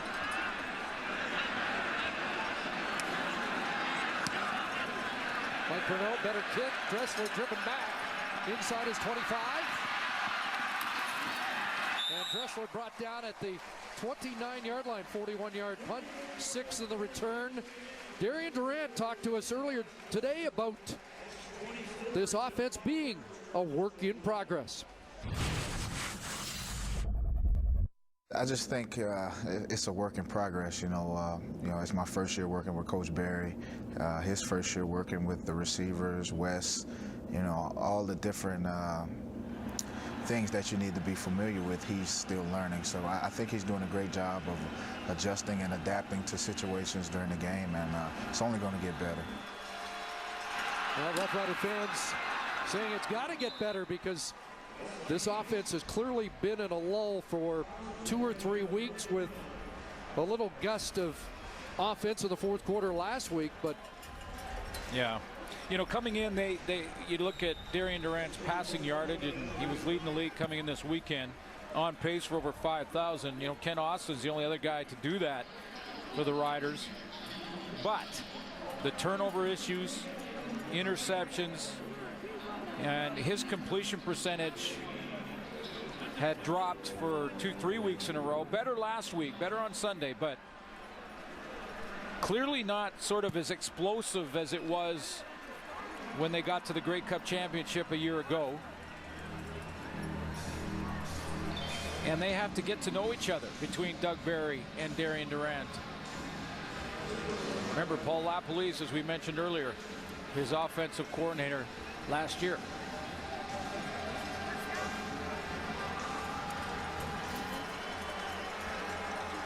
After the measurement, it is a first down.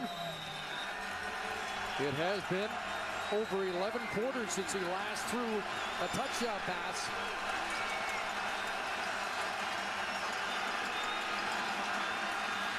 Here comes the rush, quickly away, Dressler. And he's brought down at the 50. That's a first down. Ian Logan, the Bombers safety, with the tackle.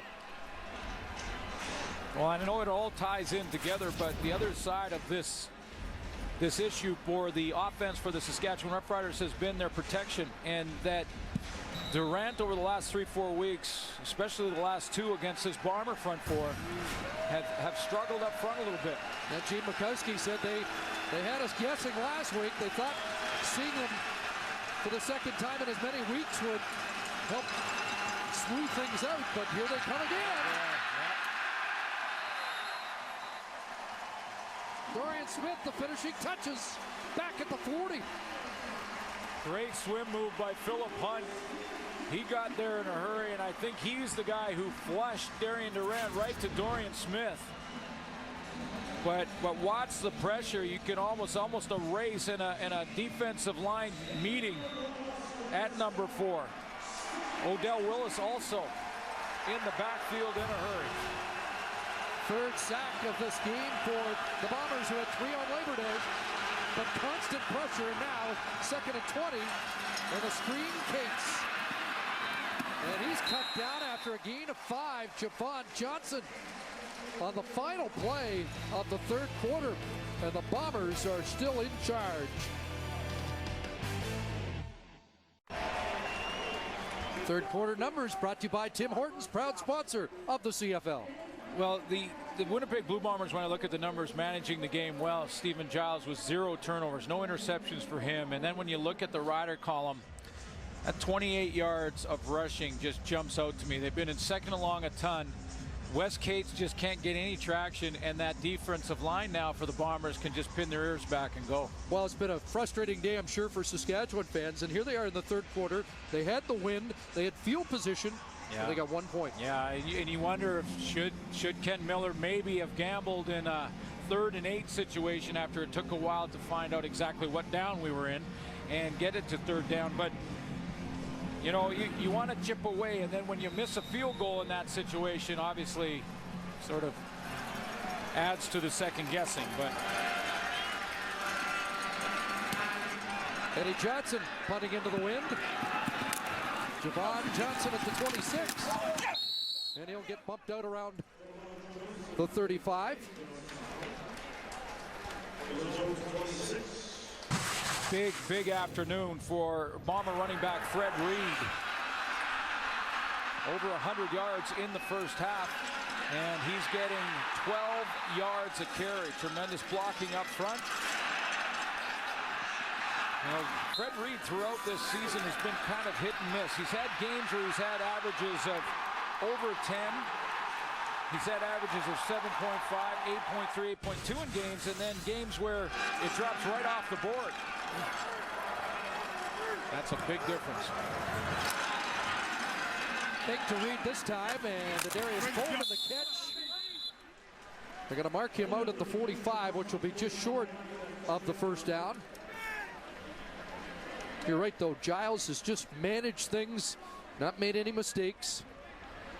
I mentioned earlier that he hadn't thrown in his starts and in his playing time, he hadn't thrown an interception in 5 games, which was 112 attempts passing coming in. He's sitting right now at a completion percentage of 80%. Not big yards, but you know, this is, the wind is something we haven't talked about in this game, and you have to manage that as well. Tougher to throw the ball deep. Brink in, short yardage, plowing ahead, and should have it. Stephen Giles, Chris, as you've heard as well, has a great deep ball and a good strong arm, but you know, the game plan clearly for Paul LaPolice was a quick passing game. A lot of hitch screens, seen of Darius Bowman. They are good in the yak yard categories, and then a tremendous amount of Fred Reed in the running game. So, you know, I love the game plan, and it allows a younger quarterback in experience in Stephen Giles get confidence with high percentage throws. And Stephen Giles loves the way his defense is playing too. Yeah. 1st and 10. 4-man rider rush and a nice pocket for Giles to toss underneath, and Fred Reed will work his way to midfield. Now we've also shown how Darian Durant has been on the run for most of this game and was on Sunday as well, even though the Riders won. Now let's show you the difference with the time that Stephen Giles has. Now it's slowed down a little bit, but nobody in his face, lots of time to throw, standing upright, great throwing lane, 4-man pressure, but they're just not there. So that protection up front, with that old line, they get their starters back, and it's paying off. There's Reed, this time Hawkins. Ball came loose. Saskatchewan's got it. There's a flag down as Sean Lucas came up with the football. There is a penalty. Oh, boy. And is this the 3rd turnover of the game for Winnipeg that is going to be wiped out by penalty? Well, 2 interferences, or 2 interceptions by James Patrick that were taken off the board because of Lance Frazier interference. And is that a face mask by Brent Hawkins? And I think it will be called, and that's where... Major foul, face masking. Saskatchewan, number 90. 15-yard penalty, automatic first down. Right call. 3rd turnover taken off the board for the Saskatchewan Roughriders in this game.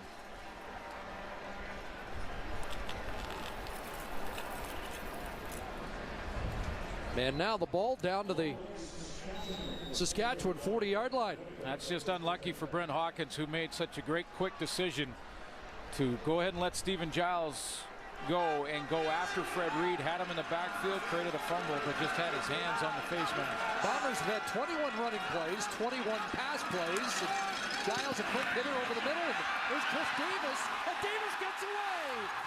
And down to the 5, to the pylon, touchdown.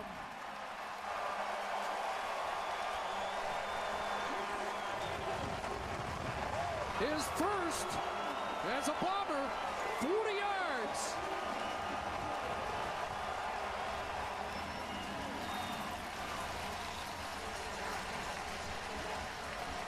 They've been working the middle with the linebackers for the Riders up into the line of scrimmage. That's been the check down, and it has been Chris Davis. And boy, he splits them in the open field. 7th straight game that Stephen Giles has thrown a touchdown pass. And the Bombers playing a tune on the Roughriders here in the Banjo Bowl.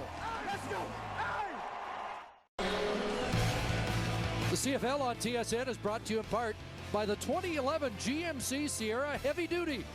Never send a truck to do a Sierra's job. Happy birthday to my mom out there. I love you. There's a birthday present.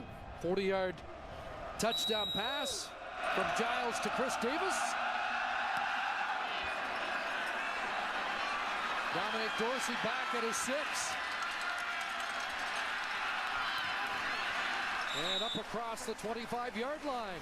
Gotta love this game plan from Paul LaPolice, because he knows that the Saskatchewan Roughriders on defense love to do this. They love to show. They put 3 linebackers up in the line. There's 7 total. So where do they want to attack? Right in behind that, right where the linebackers have left. It's a quick game, so they can't get there to the quarterback, and it gives your guys some room in the open field if you're Chris Davis. And down at the other end, a bad angle here by Chris McKenzie. He cuts under to the back shoulder instead of upfield with his head on the right side. And Davis makes him pay for that.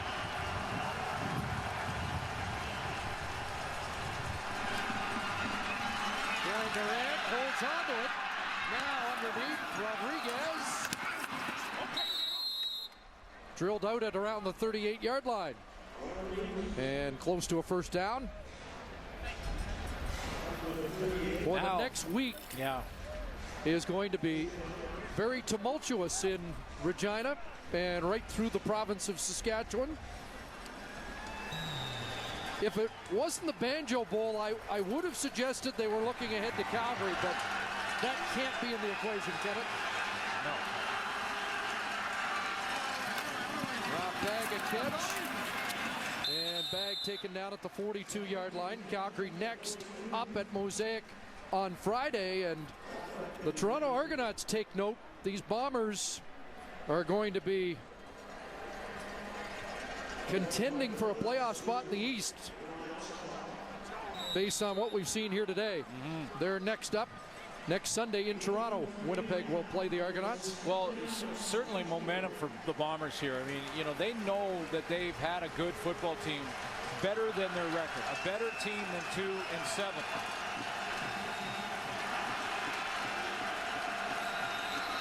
And Darren Durant's calling timeout here. He saw 3 men on the line of scrimmage and didn't like the play call against it. But you think about this defense in the Winnipeg Blue Bombers and the momentum they've gained over the last 2 weeks. Kavis Reed, the former Saskatchewan Roughrider, who after the 13th man penalty in the Grey Cup game was the first guy to step up and say, it was me. It was my responsibility. And you know what? It likely wasn't. But he took the bullet anyway. His defense has looked so good today, sometimes it appears like there's 13 on the field. Absolutely right. But, you know, Paul Lapalisse talked about this yesterday. He talked about needing continuity, and suddenly he lines up the same defense for a second game in a row. He's lined up the offensive line he wants. Healthy again and getting the results he's looking for. Now we're ready for 2nd and 6. Durant has to throw that away. Clint Kent was all over Andy Fantuz. And Doug Brown was all over Darian Durant. So almost impossible for number 4 to be able to have any accuracy on the throw. Sometimes, you know, your quarterback can get it out of there, but can you be accurate when you're falling away, bracing yourself for the hit from Big Doug Brown at 290? Doug Brown, who said last year's Banjo Bowl one of the toughest defeats that he's ever had to absorb.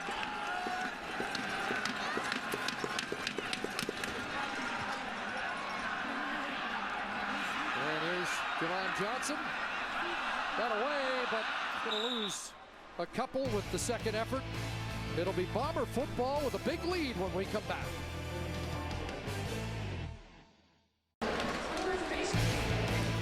The CFL on TSN is brought to you in part by Rona, proud sponsor of the Canadian Football League. Rona, doing it right. And so is Stephen Giles against his former team. Giles 1-3 as a starter this year, 1-4 in his career coming in. This will be the sweetest win of his CFL career against his old team. There's Baron Simpson stepping in there. And the one time that Baron Simpson hasn't had to basically fight off the block from an offensive lineman, he's able to make up and make the hit. It was just basically slide protection, and in fact, it looked like Abi Khan got pushed out of the way by his own man, and that allowed Baron Simpson then flow to the football. 2nd and 8.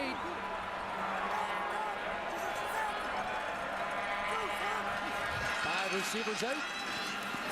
And underneath, Hargraves doesn't hold on to the football. Sean Lucas there defensively. And it'll be third down. That time they were showing it was second and long, so the Riders knew that Stephen Giles was going to have to throw. He's been using the quick game, the crossers, the quick crossers. Barron Simpson's going to come up into the line of scrimmage to the left of the formation. Giles thinks because of that he might have an open crosser here in Hargraves, but Sean Lucas had dropped back and was in pretty good position.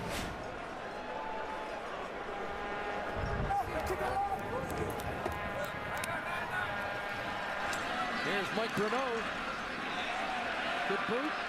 Gressler took it on a couple hops after misreading it, and he'll get buried at the 20. It's been an adventure back there for the Rough Rider kick returners today.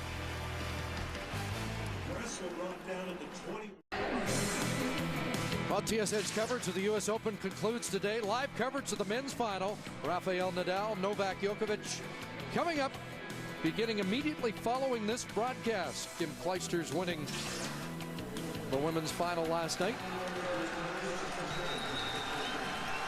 Rough Riders were shut out for 45 minutes. The final 45 at Commonwealth in their last road game.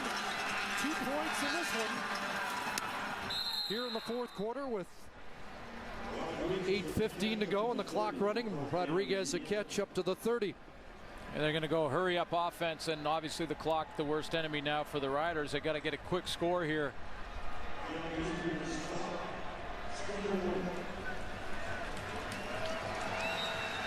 Rough Riders 1-3 on the road coming into this game.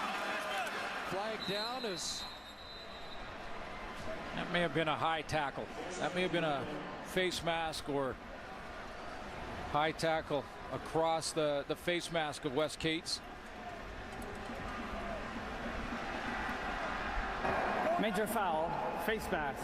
Winnipeg, number 97. 15 yards from the end of the play, automatic first down.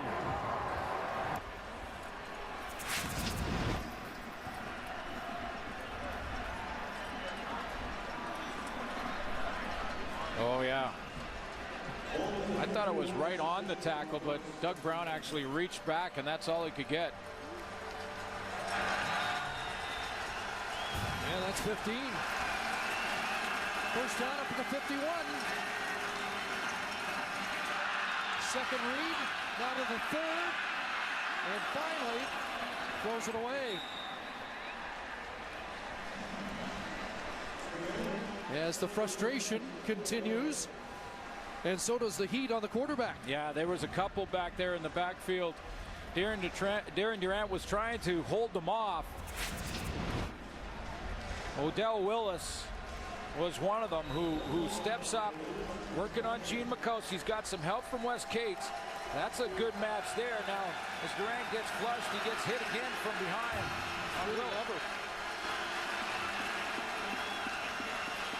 Second and 10. McLeod on the rush over the middle. Van Toos has another second down conversion catch. His third of the game in front of Alex Suber. Odell Willis again. He's working on Mikowski one more time. Spin move there. Now, Darren Durant does throw the ball. They do move the chains, but this has been the whole night, or the whole afternoon, I should say, for Durant. Watch this spin move here as Odell Willis, nice spin, and boom, another hit. Willis may have got away with one there on the low hit. On a roll this time. Philip Hunt was there, and that hurries the throw once again. Incomplete. Well, it's going to be secondary contain man Marcellus Bowman this time, who, as Durant gets on the roll, as Doug Barry tries to get him away from some of that pressure, he's going to roll this way. Secondary contain comes from the linebacking core in number 38. So full roll for Darren Durant. He's got to run outside of Philip Hunt and gets a hit by 3-8.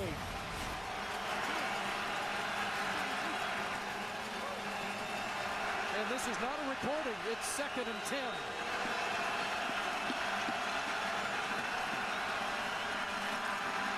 Time. Rodriguez open and can't bring it down. He had a step on Dion Beasley, and the Rough Riders miss an opportunity. Yeah, and I'm gonna sound like I'm giving Darian Durant an alibi here because he missed him. He did have time, and he did have an open receiver in Winnipeg Rodriguez, who's down here. He gets bump and run coverage, and he's got a step. But Darian Durant has to throw into this wind, and I think he was trying to keep that ball low so it wouldn't hang in the wind, and in doing so, misses him by a yard or two. But in playing that wind, he misses his target. Well, that sounds like an excuse, but he had to knife it in there. Eddie Johnson, line drive kick, and that'll bounce out. Another good kick by Johnson. They'll mark him out just beyond the 11-yard line. But the Rough Riders unable to come up with even a better taste in their mouth heading to a much anticipated game against the Stampeders next Friday as Doug Barry and Darian Durant look for some answers. Yeah, and his pace for the season takes a real hit. I mean, low numbers again this afternoon. I mentioned coming into the game he was on pace for 5,518 yards. Ken Austin in 92 had a 6,000-yard season. At 93, 5,700. Fans are serenading the Rough Riders here at Canada. Sold out crowd, and the majority of them savoring this. And finally some evidence for what I think a lot of people thought, and I know Paul LaPolice and his coaching staff believe that this is a better team than we saw in the first half of the season.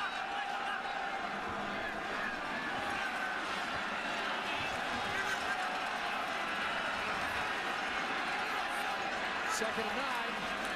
Draw. Reed plows up to the 20 and looks like he'll come up a yard short. Well, you know, when you look at this offense coming in, you know, they started the season, looked real good under Buck Pierce. They get out of the gate, win their first game versus the Hamilton Tiger Cats. The two games they've won, by the way, have been by 26 and 20. They've lost 4 games by a touchdown or less. So that's what you're talking about, Chris, that they've been right there. They're a team that led the league coming in this weekend offensively in big plays. I mean, they have that big play ability. They have Fred Reed. He's a breakaway big play running back. They led the league in runs over 20 yards coming in this weekend. Have a couple more in this game this afternoon. They also get TJ Harris back in the lineup very soon. I mean, look at the totals in the big play department. That leads the league. Now, does this surprise you? They're going for it. I mean, it's a 29-point lead, but they're at their 21. It's third and just under a yard. Now it's Brink and the short yardage team are in. And Brink should have it. I think because it was as short as it was. If it's a yard, there is no way Paul LaPolice gambles there. He did have Mike Renaud and the punt team out, but when they measured, he said, nope, we're going for it. Baron Simpson went over the top there, and because he had left his feet, there was no way he could get any push or leverage, and Alex Brink pushes forward. But you're looking at 7-8 inches, you're going ahead and going for it. Especially the way that offensive line has played today. The best game of the season for the Bomber offensive line.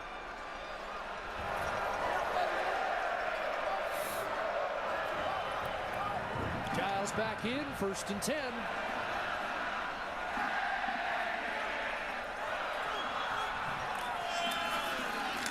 And no Fred Reed. Baron Simpson there.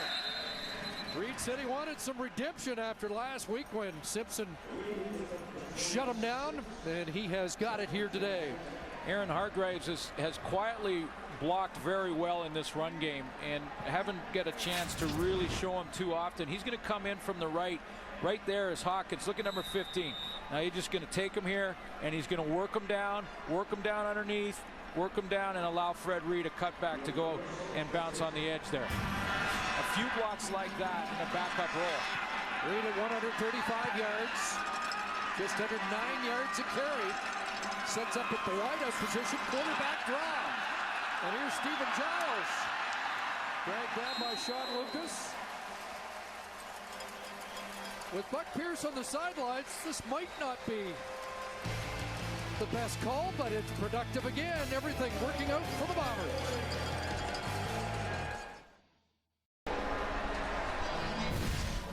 Our game story is brought to you by Mr. Lube. You take a look at the running backs, Fred Reed and Wes Cates. I think that difference alone, you take that number and that number alone, big reason that the score is what it is. Because the quarterback numbers, at least passing yards, were similar, but the results much different. Wes Cates was 7 for 15 last week, 7 for 14 here. Under 3 minutes to play, and Bombers work the clock and work the ground game. And Fred Reed's got another first down run. Enjoying his best game since the 260-yard performance against BC last year. He had 167 against Calgary, and Fred Reed is in high gear this afternoon. Yeah, and you know, sometimes when you're facing a defense that moves around a lot and shows you a lot of different looks up front, will gamble with a lot of show blitz, sometimes the best way to attack that offensively is just to go ahead and run straight at it. And that's what the Winnipeg Blue Bombers did this afternoon. They took Fred Reed and they ran him straight at that defense that moves around a lot, shows a lot of blitz, and they caught him. First running back with a 100-yard game against Saskatchewan this year. This time, no hole was open. Yeah, they rank coming in the middle of the pack against the run, this defense, you know, over 100 yards a game. But there were teams that, for one, were behind and got away from the run, but also teams that were trying to pass and throw the ball into intermediate and long routes against a defense that's stunting and moving around. Well, if you just attack it sometimes at the line of scrimmage, go ahead and just run at it. And that's your best result. Winnipeg may be onto something. Reed to the sidelines. Darrell Stevenson now in. He'll take the ball and gets stuffed immediately. Stevenson, the former Windsor Lancer, the all-time CIS leading rusher. And it'll be third down, but under 2 minutes left. 2 years ago, there was a dramatic fourth quarter comeback by the Roughriders, but no threat of that happening here today. Well, and I know that Ken Miller will look back and he'll say, we had 3 turnovers, 3 game-changing, possible game-changing plays that were taken back because of penalty. 2 James Patrick interceptions taken off the board. One was a good call on Lance Frazier, one not so much. Doesn't matter. They were both penalties that took interceptions off the board. There was one other in the game. Dorsey fields this and is brought down, and Alex Suber, what a terror he's been as the arrow on. Well, that was the other issue. Sorry, Chris, for the Riders. And Suber is going to go down and make tackles. But let's not forget about the first half on Dominic Dorsey and his challenges.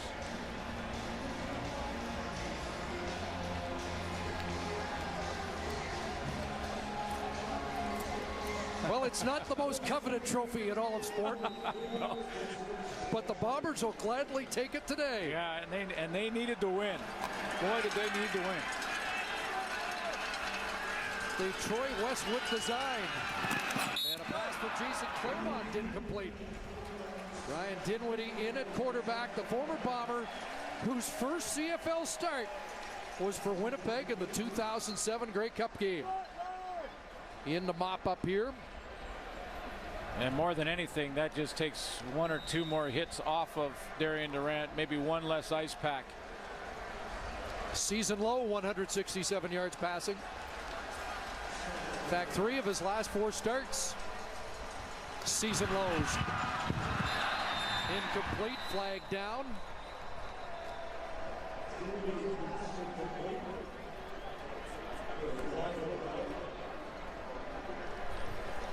going to be a lot of questions this week in Saskatchewan, as Ken Miller's team will fall to 6-4, 1-4 on the road. Holding Saskatchewan number 60. The penalties decline. Third down. Gene Mikowski. Well, the other thing for Ken Miller is that, as you mentioned, coming up, the Calgary Stampeders. And this has been a great Bomber defense against Ken Miller over the last 2 games. He's going to face a real good one for the Stamps.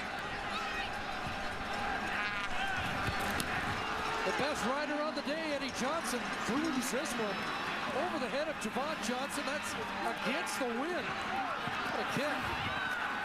And Javon Johnson will be wrestled down by Jarrell Freeman, 66 yards into the wind. Yeah, but if your punter's your best player, it's probably not been a good game. Now take a look. If we give the Winnipeg Blue Bombers the win, which I think it's safe to do at this point, it's a big win, because now facing Toronto, as you mentioned earlier, if they can find a way to win there, they're right back in the fight and a possible run to a home playoff game. Based on what we've seen today, that is a legitimate possibility, and I don't think anybody was thinking about that even earlier in the week here in Winnipeg.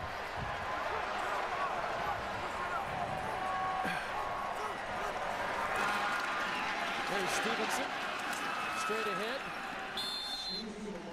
One thing that does get in the way of that hope, and we don't want to get too far ahead of ourselves with the Bombers, but they did lose the season series against Hamilton. And maybe that's one of the problems, the quirks of the schedule. All the games against Hamilton out of the way in the first half of the year. And now with Saskatchewan, you know, with this loss, they were looking at Calgary and, of course, next week's game, and they've got 2 more against the Stampeders in Mosaic Stadium. But they also have to look over their shoulders now to behind them in the BC Lions all of a sudden. There's Stevenson straight ahead, first down. And the win does bring back that crossover possibility. Yeah. So it's because they have 2 games with BC left. So there's different ways for Winnipeg to claim a playoff berth, and that was never a concern really in Saskatchewan, but there are legitimate concerns for the Roughriders after today. Going to run out the clock here on what has been an impressive bounce-back performance by the Winnipeg Blue Bombers. Full credit to Stephen Giles, too, because this was a game that he could have tried to do too much and gone out there and forced things and tried to prove a point to the Riders and everything else. But he went out and managed, stayed within the system, and he'll get his 2nd win as a starter. It was 55-10 last year. One of the most humiliating days in Bomber history. Well, they wiped that away today, 31-2, as Paul Lapalisse celebrates a huge win over his former team.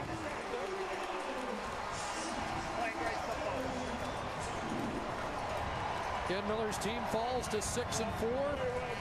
Very well done. You did a great job. You did a great job. Well, a classy message from the losing coach to the winner is Darian Durant. And the Riders will go home. Final score 31-2 Winnipeg as we head back to the panel.